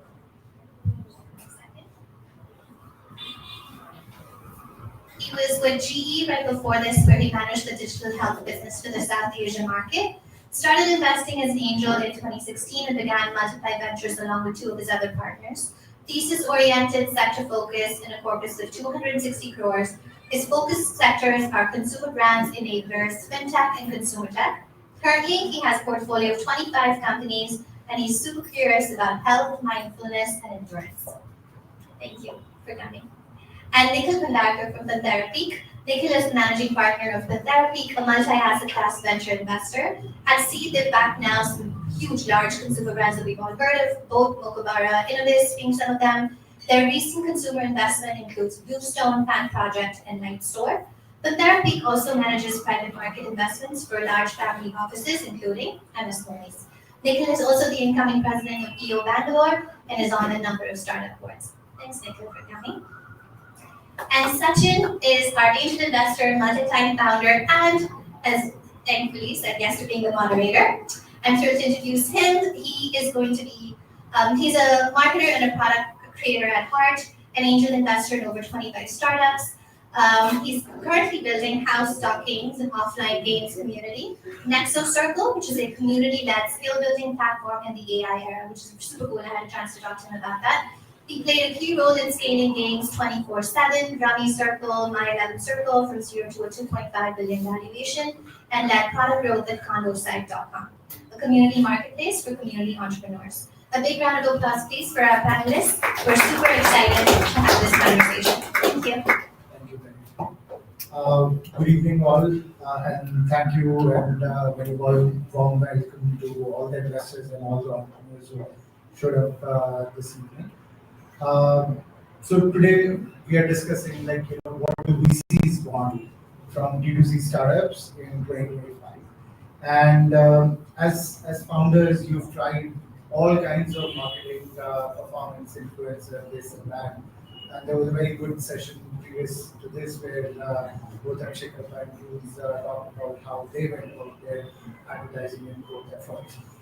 So I wanted to bring out a topic which is what does or is the C in D2C community, right?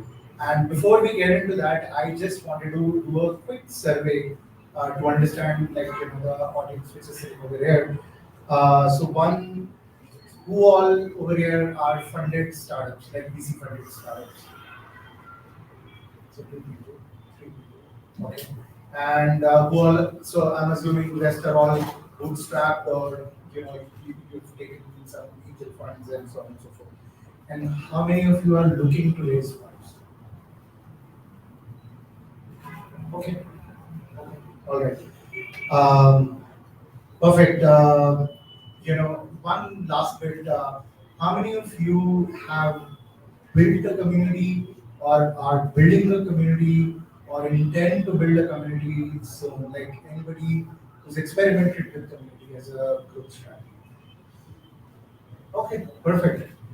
With that context, thank you so much. And I'm just going to now directly delve into questions for our VC panel over here. I'll start with Nikhil. Nikhil, you back breakout brands like Boot, Mokobara, so on and so forth, right? And you obviously invest in both, you manage family offices, also like MS Dhoni and so on and so forth, right? We've all seen that CACs, the customer acquisition cost, has been increasing. If you look at just last 4 or 5 years, break it down by categories, you'll see that the cost has gone up from anywhere from 50 to 100%, right? So how do you assess brands that try a community-led model for growth and over paid marketing, and does a strong organic growth engine influence your investment strategy differently for equity versus debt? Thanks, Sachin. I guess we don't have, because we come in really early and majority of our investments, so if you look at, say, and some of this is best answered in terms of portfolio companies and agencies. So if you look at, say, a board, we kind of backed Aman when he was doing 10 to 20 lakhs a month. We backed Sangi from Kobara when he launched 1 month before COVID. So it was so early that it was, there was no time to see, or there was not enough traction to see that where this will go organically or inorganically. But what we did over-index on, and we still over-index on, is the founders. Like when you met Aman from Boat or you met Sangi from Moko, you could make out that they really understand how to build community from the previous life. What kind of mix, what kind of channel mix would work. No deck I've seen at Seed has turned what they are now at DVD or at IPO, whatever. So that iteration and debates are going to happen. But what we've seen through founders is, are they creatively frugal? Can they do more with less money? And that drives into the CAC channel. So that's what kind of we focus on. I think as the companies grow, and then like you're saying, we look at metrics like our return on ad spend and things like that, and that's gone through the roof. When you say, so we had a company called Super Bottoms that we had backed with DSG. They had a very, very interesting, and when we backed them, they were doing 50 lakhs a month or something. But they had a very interesting kind of customer acquisition strategy. They had WhatsApp groups of super moms or power moms in all the major cities. And these power moms would be their ambassadors. And they built a fantastic community. Moms would discuss the children growing, and this is a diaper company, right? They are discussing all their problems on Facebook and sharing and building community. So we found that very, very interesting at that stage. We have a great example of a founder here, Tarun from Lightstore. None of you would have heard of him. If you even, he's just raised 10 million in a Series A from Excel and Soren. But when we met Tarun, he's like, I don't want to do, his business has grown purely on word of mouth and customer satisfaction. If you even Google his website, Lightstore, you'll come up with some electrical brand. Like that's how, that frugality comes in. And when you met Tarun and Puri first on, that came through. And that's why we kind of back them, double down, triple down, 10 ways to Sunday, right? Just look out for this brand going forward. But that's just some insight. I thought I would explain it in terms of the company. Sure. No, I think that makes a lot of sense. Throughout my investing journey, also I've realized that there is no clear metric, and at the end of it, it's all about the founders, right? Like, are they going to survive through it? Taking that segue to Sanjay, we were just discussing about that, right? But let me delve into the question that I want to ask you, right? So you've seen the evolution, right, from CAC firsthand from Flipkart to Myntra, and now being the VC.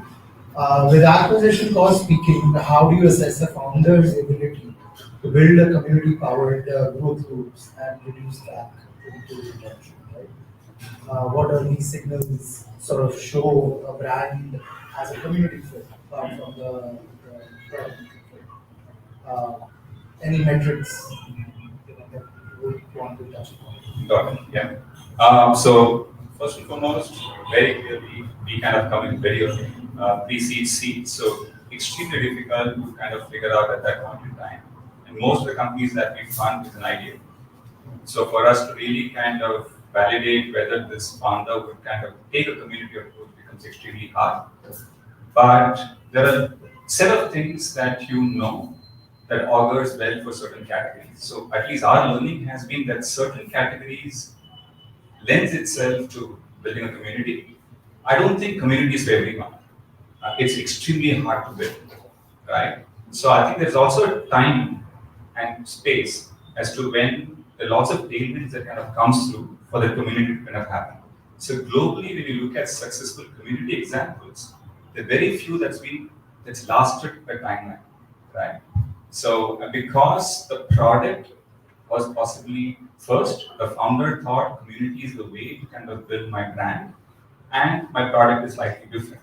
So the enduring kind of communities globally, Lego has done a great job worldwide, Harley has done a great job worldwide, Apple to some extent, right?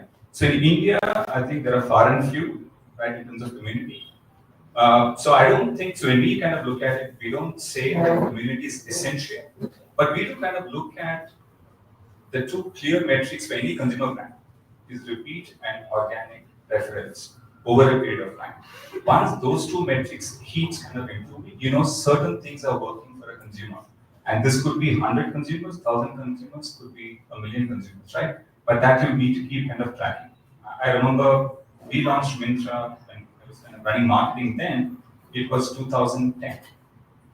We used to sell personalized merchandise before we pivoted to a fashion e-commerce company, and that was a crazy kind of a shift. But when we had made the shift, the target was one: can you sell fashion online? So now we have come a long way. So, but in 2010, for us to kind of sell shoes online was extremely hard. My first marketing plan, the board approved my target was 10 shoes a day. Right? That's what I had to kind of sell. Right? And now it just looks like a joke, 10 shoes a day, but it was hard for me to sell 10 shoes a day. Right? So we've come a long way. So I think community for me, I think time matters a lot for us as an investor. We kind of look at that. So when I look at India, there are very category defining kind of companies that comes in, and the founder needs to realize that community can be built. And community by nature has its own positives and negatives at scale. One, you need to be very authentic. Two, you need to be okay with both the bouquets and the flicks that's going to come with it. Because you are open to a two-way conversation, and you need to be absolutely okay to take that feedback from a consumer. So as much as it seems very nice and cool to say build a community, it's extremely hard to build, scale, and sustain it. So going back to the question of whether we look at that, we underwrite the founder's ability of understanding that, but we normally don't. That's not one of the key reasons for us to kind of make an investment. As long as there is a reasonable good product and the marketing plan involves focusing on retention at some point in time. So finally, your repeat is what your business is all about. If repeat happens and organically you're able to kind of get referrals, that means your business is on the right track. That's what we've been kind of looking at. Thank you so much. Just adding one bit to it. I don't know how many people here know that when Mama started, at that point of time, I was part of a community analytics and monetization platform called Conversite. And I personally ran campaigns for Mama. I was the first person running campaigns for Mama, and we ran campaigns for Mama inside Facebook groups. And at that point of time, there were no metrics available to measure community, right? So we actually ended up creating the metrics and the measurement framework for community. And within a year, when we looked at the market share and we went and spoke to some of the other brands. They were shocked. They were like, your market share metrics are exactly accurate with like, one community data or two community data. And that actually helped a lot, Mawar in the early days. But, coming back to Sumit, so obviously like you have a very different lens to all of this from a banking lens, right? So how do you evaluate community at all? Or if you do, then how do you evaluate that? Um, Especially when a D2C brand, wishes to raise funds, and are acquirers and late stage investors placing more weight on retention and engagement depth, like owned audiences rather than the GMV and top line? Like, how do you look at these things? Yeah, so I think I would say that in early stages, people don't look at community because it's difficult to measure that. If you say that the absence of community is a marketing cost, then I think at early stages of a company, the investors are accepting a higher burn on account of marketing because they recognize that at this stage the startup is trying to establish some more fundamental things like product market fit. Uh, we've seen a lot of people right now who establish a brand online and then take it offline, right? That's really trying to say that look, let me try and do a product market fit online with my target segment and then I go offline. As you get further down that stage, you've established the product market fit, now you have to establish the economic market, right? And then the focus starts on the spread part. And very clearly, if you want to, there are various ways to reduce spread. Uh, the joke has been that the people who really gained out of it, I don't know which PC has gained a lot, but Google and Meta definitely. So I think this has gained a little bit more focus after 21-20. 22 was, I think, one of our best years for us. Everything got sold. Right? So, and then especially consumer needs, right? And we ourselves have done. And if I were to tell an investor or founder that hey, look at CAC to LTV, it's not the right time because valuation is equal to revenue into money. So that's simple as that. And then the world changed, right? The world changed extremely drastically. It was not a continuum change. It was like the floor fell off the bottom, right? And interestingly, everybody talks profit now, right? And it's become the lingo for VC system, right? You guys anyway talk profits. So if you're going to get to that, then it really comes down to saying how do we reduce costs, and that's where community building helps. But not every. But only question that I ask myself is it really possible to always build a community? That's something that I really question now. You live in a beauty brand where it's not the cost, it's what the look is, and everybody very focused on that. But if I like invest in Rapid Pop, which is like a affordable shoes sneaker brand for tier 2, 3 markets, I don't see at that stage a community building, right? It's not perhaps. But if I look at a healthcare play like a B2, etc., that's the way to go, right? He has to. So if it's health, education, food, I'm sure therefore in these areas, a community is a common shared point. Wherever it is possible, I think wherever that is happening, you will see a higher organic traffic, you will see better cohorts of retention, and you will see better cash flow. And that's what finance guys do for us. And then obviously that's the other C behind the cash is one of the reasons. Sure. Well, thank you so much. That makes a lot of sense. And I think, like you rightly said, that there is and I think Sanjay also mentioned this, that the category or the business should lend itself to the community in certain ideas. In certain categories, it would make sense. In certain categories, it may not, right? Um, so going forward, at least in 2025, for new D2C startups or existing D2C startups who are looking to raise funds, each one of you can answer this once. What are the key metrics or what are the key things that you are looking for, to decide whether you support the So I think we look at 600 to 800 companies a year. Out of that, maybe one third is consumer. Out of that, maybe we make 5 investments. If I look at our last 5 investments, one was this week, Unisol, along with Sauce. If I look at 3 months back, along with Raman here, we invested in Slick, which is Q-commerce and quick fashion, fast fashion. And metrics, again, we wanted to see the metrics, how they will play out because it was so early. Right? So, but now when we look at the company, like Sanjay was saying, we look at repeat cohort, we look at unit economics, we look at how much burn is going into performance marketing, is it actually going into what they're saying it's going into in terms of, are they getting that OS in?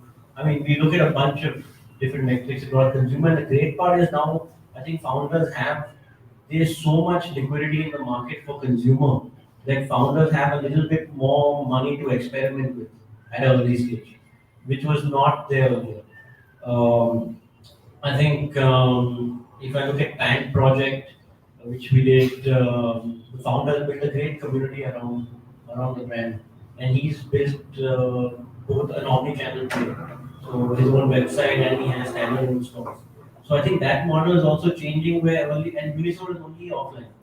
So that model has also changed. Earlier D2C was marketplace. Now it's marketplace plus QCom plus now people are going offline directly. So I think bunch of different metrics. So it's hard to hone on one, but I would say that repeat cohort is the one. How about you? Likewise, I think it finally boils down to your repeat, right? But at what stage do you kind of evaluate that? But even before that, I think what we look for in a founder, and again, please see this at an idea stage, is do you really know your customers? What is the persona of your customers, right? An example of that would be the recent investment that we made is it's an apparel brand, it's a fashion brand called Trivandrum. It's called My Designation. That's the name of the brand, right? Bootstrap for 4 years. Got to know this brand. This brand was built purely 0 to 3 crores a month on Instagram. Right? What do they make? They make expressive fashion. What is the space that India doesn't have enough expressive fashion brands? So they make t-shirts, oversized tees and shirts. But every shirt has a story. It's very highly printed and it kind of comes with a story. It has a cultish following and at least in Kerala. So sold purely D2C and 3 offline stores which they run in Kerala. But the fascinating part for us in terms of learning was they had, over the last 2 years, they get ideas from their consumers. So they have this WhatsApp channel plus an email of 8,000 of consumers who have spent 10,000 rupees at least for that particular year. That's a core audience. So they keep experimenting with this audience. So they do a design drop and they run a poll. And in a week's time, whether this design is something that you would like to wear. If it is 75% plus, they do a quick kind of model of making that and delivering this. They make 500 of them, put it on the website. The yardstick that they have learned is if it gets sold out in 48 hours, they make 1,000. If that gets sold in a month's time, they make 10,000, right? So we were kind of fascinated with how they're kind of running this. In fashion, the biggest is inventory. There's a huge risk as you scale of dead inventory, but they managed to kind of do that. But we never knew, at least we have heard founders talk about how lean a manufacturing could be. So for us, still the question is, at 3 crores, it's fine. At 10 crores and 20 crores or whatever, is this model still viable? Right? So that's a question we are kind of asking. But going back, understanding the consumer base, understanding the persona, I think becomes extremely difficult. I think that's key. And at some point, you need to also experiment. I think marketing, a large part, what we kind of say is, we see at least in the market that I think it's largely led by VCs. Is we kind of believe that if certain things has worked for certain brand in our portfolios, that should work for some other brand. Absolutely false. Every brand in every category has its own journey, and that needs to be led by the founder and the founder's journey. I cannot say that in the same jewelry as a category, if Carrot Lane has done something that a new brand kind of follows the path, then we'll be able to kind of succeed. Right? This doesn't happen. At least everybody needs to experiment. You need to have a unique path. But going back, your persona is where I think is super, super critical for you to understand that consumer profile before you kind of start spending and kind of scaling. But holy grail is repeat and organic. Without that, there's no business. How about you, Sunil? Yes. Well, so I have to make a conscious choice not to think of myself as a customer many times. My profile is not exactly the same profile as who are the people that one is not to think of myself because I think I'll just take one example. This is more not from the ID side, but from our fund side that we did sort of capture some of the things we do. We just invested in a company of Better, and they make snacks, Indian snacks, healthy Indian snacks. So say everybody likes Halira Mujia, have a healthy version of it. That goes, but I'll give you one which is with dates, right? So our hypothesis has been that there's a need in the market. People will eat snacks. So, and we're Indians. We need Indian snacks. We are not going to go so far down on protein bars. There's a market for protein bars, but I think this is a bigger market. Can we make it healthier? But forget the healthiness. It has to be tasty. If it's not tasty, forget it. It's food, right? So first things first, it should be tasty, right? And it should be healthy because otherwise we put it on. They are out there. We bring them for party. And then so there's a need there that is being fulfilled. That's the first really key thing. And honestly, I hadn't thought of it. I came across it, so I can't even say I discovered it, found it, like this guy. What the next thing I look at honestly is that all these ideas are copyable at the end of the day. So how do you sort of do something which is more longer lasting? And I believe premiumization is the way it is, right? You've got to give a better product and you smartly manage your price at the same level as the others. So your price can't be more because we are very value conscious people. Price has to be where it is, but it has to be a better product. There has to be some premiumization to it. Either the product and or the packaging, whatever it is, right? So I think that's something I really look for. It has to be something that will last. The next guy coming in, the next guy coming in, the next guy. Because from the finance side, I really want any of these companies to have a gross margin of at least 50% plus, closer to 55 if not more, because a lot of them are getting sold on Zepto's and quick commerce, right? They take more than the other commerce sites used to take. And so if you don't have that kind of gross margin available to you, and maybe more, I don't think you can build a business. I recently recommended a brand not to go on quick commerce. So it is a very hard decision to make. So I know that's a. So I think. Look, I think today the way it's working is that many products are preferring to sell on quick commerce rather than their own website, because the reality is that commerce is now split, and I think there's something from Amazon who knows far more than me on this, but I think commerce is split into two right? Your planned purchases and those that you need now, which is your utility purchases, right? So, and those utility purchases are things you want. You got trained to ask for in the next half an hour, they should be home. In case of paying for it, which the companies are latching on to, right? So none of these things go on a discount.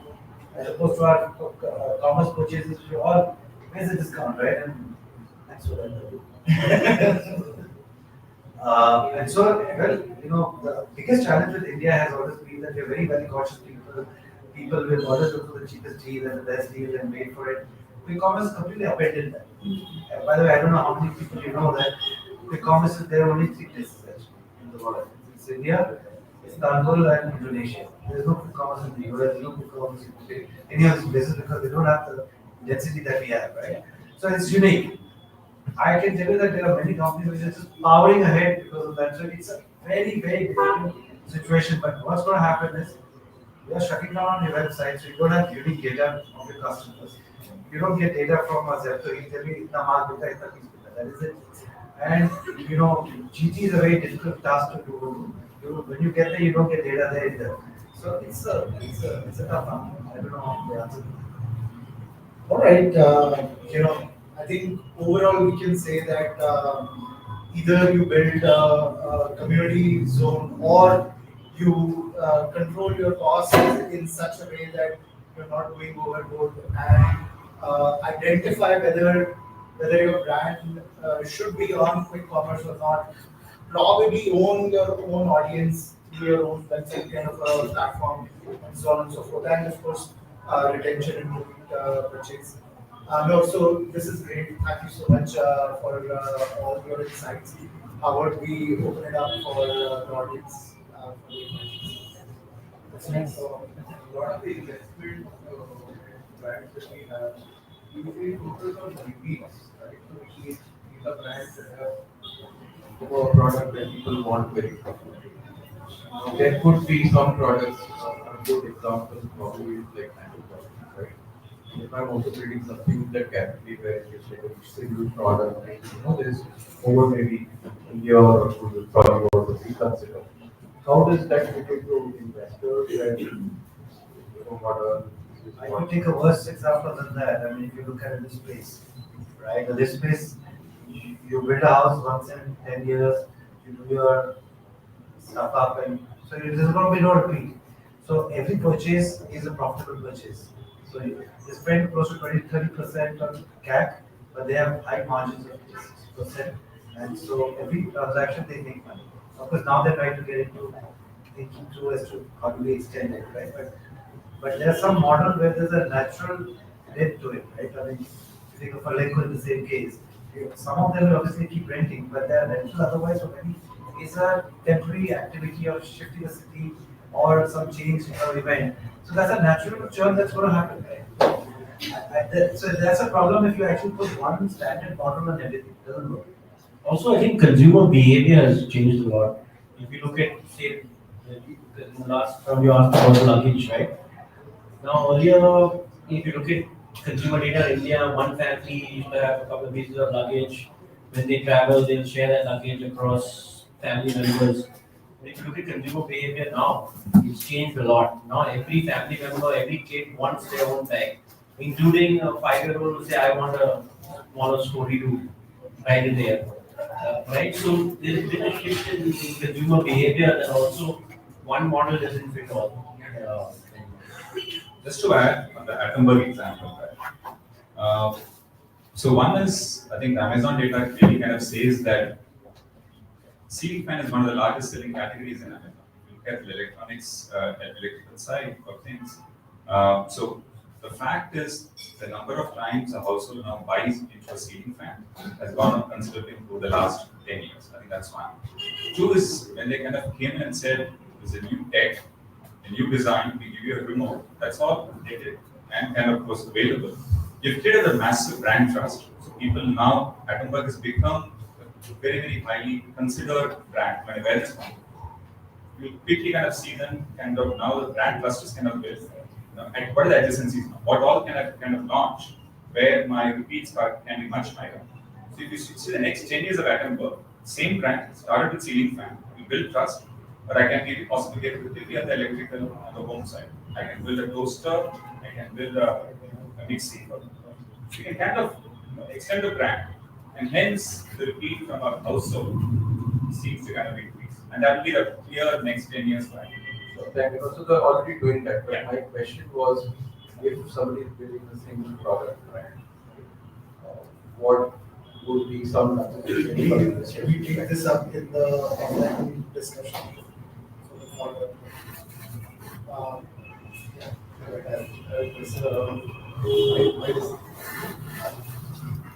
Right. So it's a category which we've seen in a lot of companies already. Like fully filmy, Red Bull. If you gone down Soul Store, for example, saying it's hard to differentiate between these. Some of them are dying, some of them are staying up. Very few raise money, right? I know the founders, I know the company.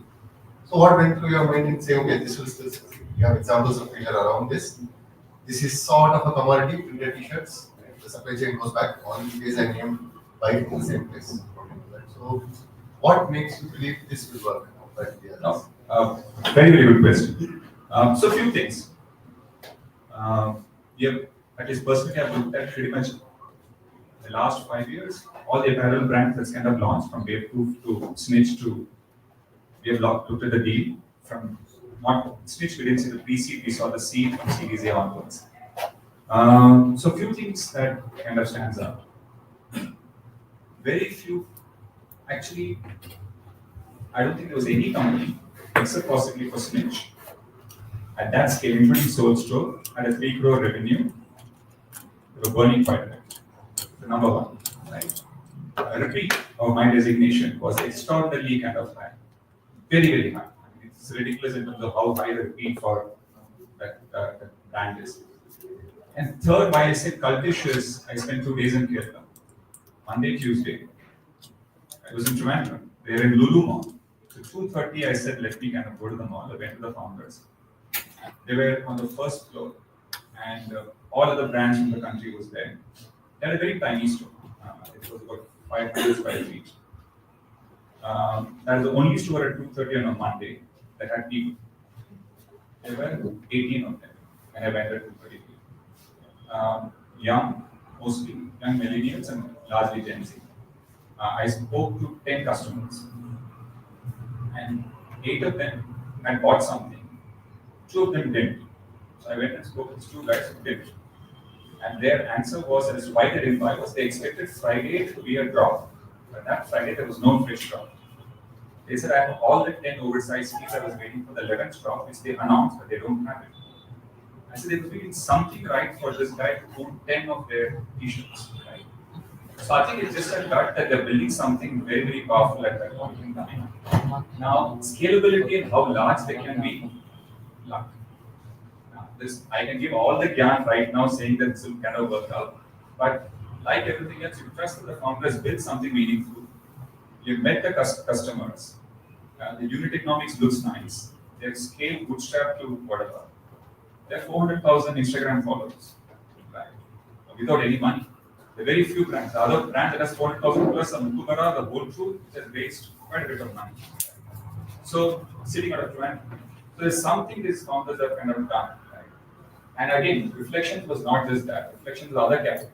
How did minimalists build a brand out of a small town or Bombay, right? So if you kind of look at these things, I think as founders, I think our underwriting was that they've got few things right. And now how they kind of scale is where the question is, right? And the other last risk that we kind of validated here was whether it's a pure Kerala specific brand or has it a pan-India kind of an appeal. The largest market for them is Mumbai. And when we looked at a list of 5,000 customers, we looked at Menans and Nayars as a surname. There were not too many of them. There were lots of Guptas and others as well, right? So we said it's not necessarily a Kerala brand. And the last one is, I don't know how many of you know, there is a so we looked at regional brands. Can regional brands become pan-India? It's happened in food. Haldiram is a regional brand. Now it's a pan-India brand or a global brand. I'm from Chennai. So we have a brand called Ramraj. Not many people know it's almost like $1 billion, right? What Ramraj does. It's a very regional brand, selling dhotis to begin with, they kind of extend it. But how sticky that brand is ridiculous. People go and ask for Ramraj. If there's a wedding, if you don't have Ramraj as part of your thing, it's a problem, right? So we just said, there's a regional flavor to this, and they can kind of build it. There is competition, and I think the companies that didn't do well out here was largely about managing the finances, or spending too much, or way too high in terms of burn. If you're frugal, I think there is still a reasonable brand, and we're not expecting. See, consumer, when you kind of get in early, at least the way our thesis is, can you build a 200 to 50 crore annualized business in 10 years' time? I think it's still a decent outcome for us as a VC, and we're not looking for unicorns out here, right? So that's a thought process. Anybody else has a question? Yeah, go ahead. At some point you mentioned. At some point you mentioned that you just recently asked a brand to not do quick commerce. How do you decide if when is the good time for a brand to consider? This you might want to record. No, so this founder that I spoke to, she's built a D2C brand in the beauty space, and she's probably the only founder that I know who's built it fully bootstrapped and massively profitable. And they're upwards of 100 crores. Never raised a single penny. And I've shared a research note with all the investors over here. I can share it with you guys also. You can connect with me after this. I asked the founder a very straightforward question. I asked her, "What do you want to do? Right? Like, do you want to build a story for VCs so that someone buys your story, or do you want to bring in some private investors, or do you want to just be on your own, keep building, continue to stay profitable?" And she said, "I built this entire business on my own, right? Uh, and the brand's name is Soul Skill. You can go and check it out. Dr. Rashmi Shetty, she runs there. Every single celebrity, has endorsed her brand. She's based in Bombay, and this is an example of a medical authority-led brand, right? And she said, these guys are going to ask me a lot of money to put up on whatever, platforms, quick commerce or any other platform. And I said, "You're right." And I said, "Don't do it. Simple. Don't do it. Not required. Ideally, you should be building the way you have built the brand, which is pull rather than push. You continue on that. Build one piece of solid content every month. Period. Push it. That can be the only push that you do, right? And build that content in such a way that it is genuinely useful."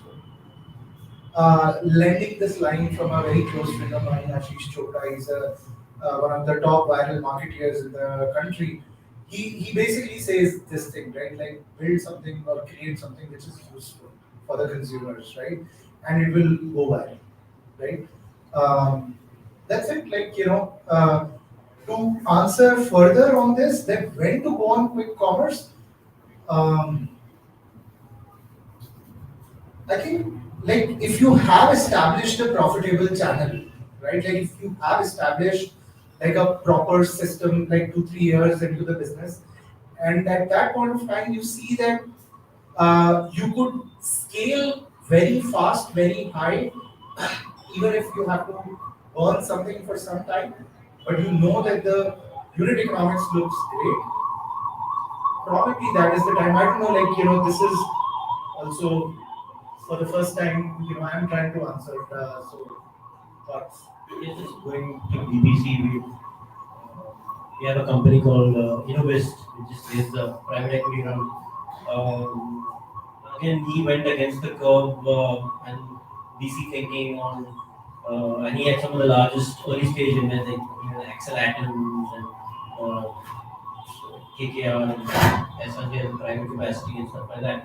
And they were telling him, go MT, GT, the mama way. He resisted, he even set up his own factory against all the investor again. I think when we looked at him, he was doing maybe I think this is 2019, personalized hair care, which no one said would take off. And then he started a house of brands, which no one said would work. Today he's doing about 40 crore a month. And the larger point being, don't always listen to the guys on your board. because the founder knows best, his ears are closer to the ground. He's actually getting that fast feedback loop, whereas the investor sitting at 30,000 feet sometimes they're not that close to the ground. Yes, one point to add, I think Sashi made this in the previous panel.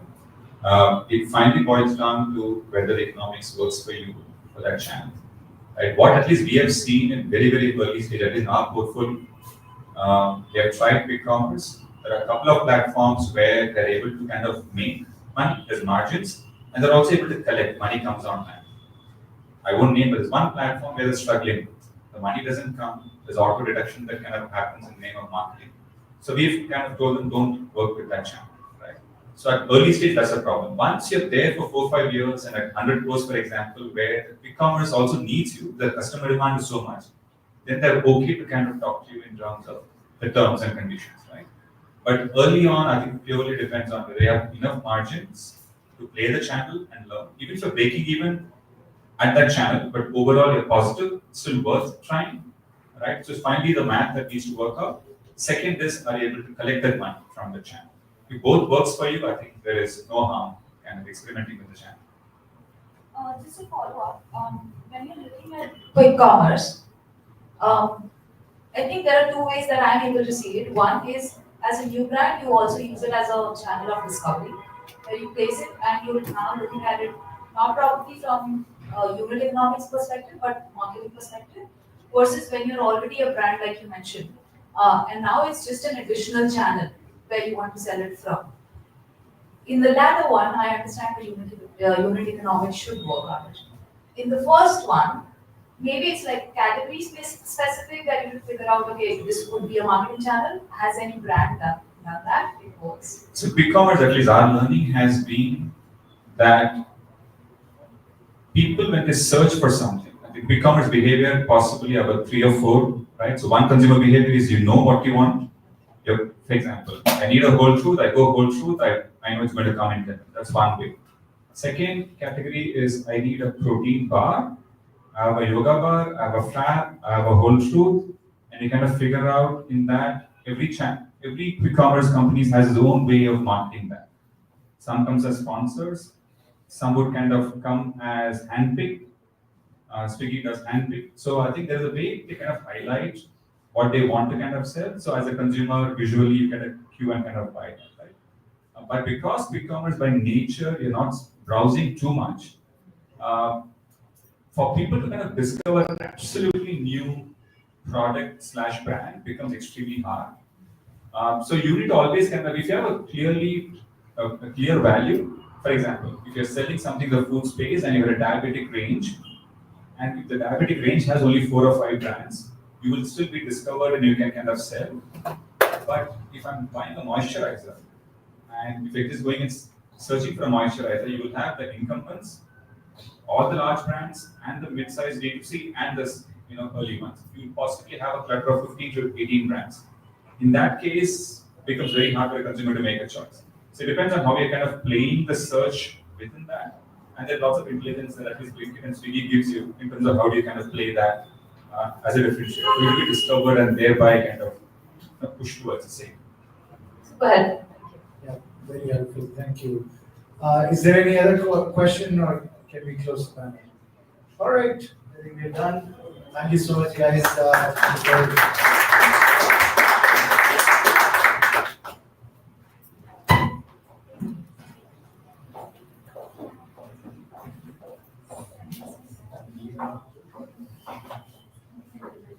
you so much. Thank you. Oh, okay. Oh, for everybody? Yes. Okay, so can everybody hustle up, please? We'll take a really large group photo. Yeah. Also, please, dinner is served, so right after this photograph, please go ahead and enjoy dinner and drinks. And when you're heading out, please grab your goodie bag as well. It's right at the entrance desk, the heavy metal one, the purple one. Thank you for coming. I don't know if I'll tries to say thanks to everybody, but thanks for coming. It's been a really amazing experience to have you all here. And thank you to our lovely panelists for engaging with us and also staying the whole evening. Thanks. All right, guys, join in. I'll catch you for a picture.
Yeah, inside.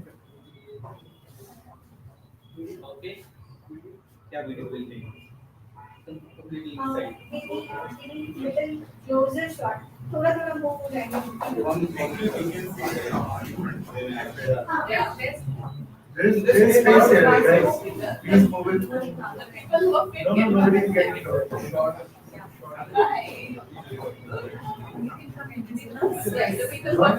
Two chairs are not in here. Okay. Ready? Okay. Everyone, on the count of three. 1, 2, 3. Okay. Now we'll shout one time. If you want. If you want, shout 10. Okay. On the count of 3, we'll say yay. What will What will shout one time? You can see inside or we can see. Whatever you want. Okay. 1, 2, 3. No, at least louder than me. Let's just D2C inside of Yeah, D2C. Okay, on the count of 3. 1, 2, 3. Thank you so much.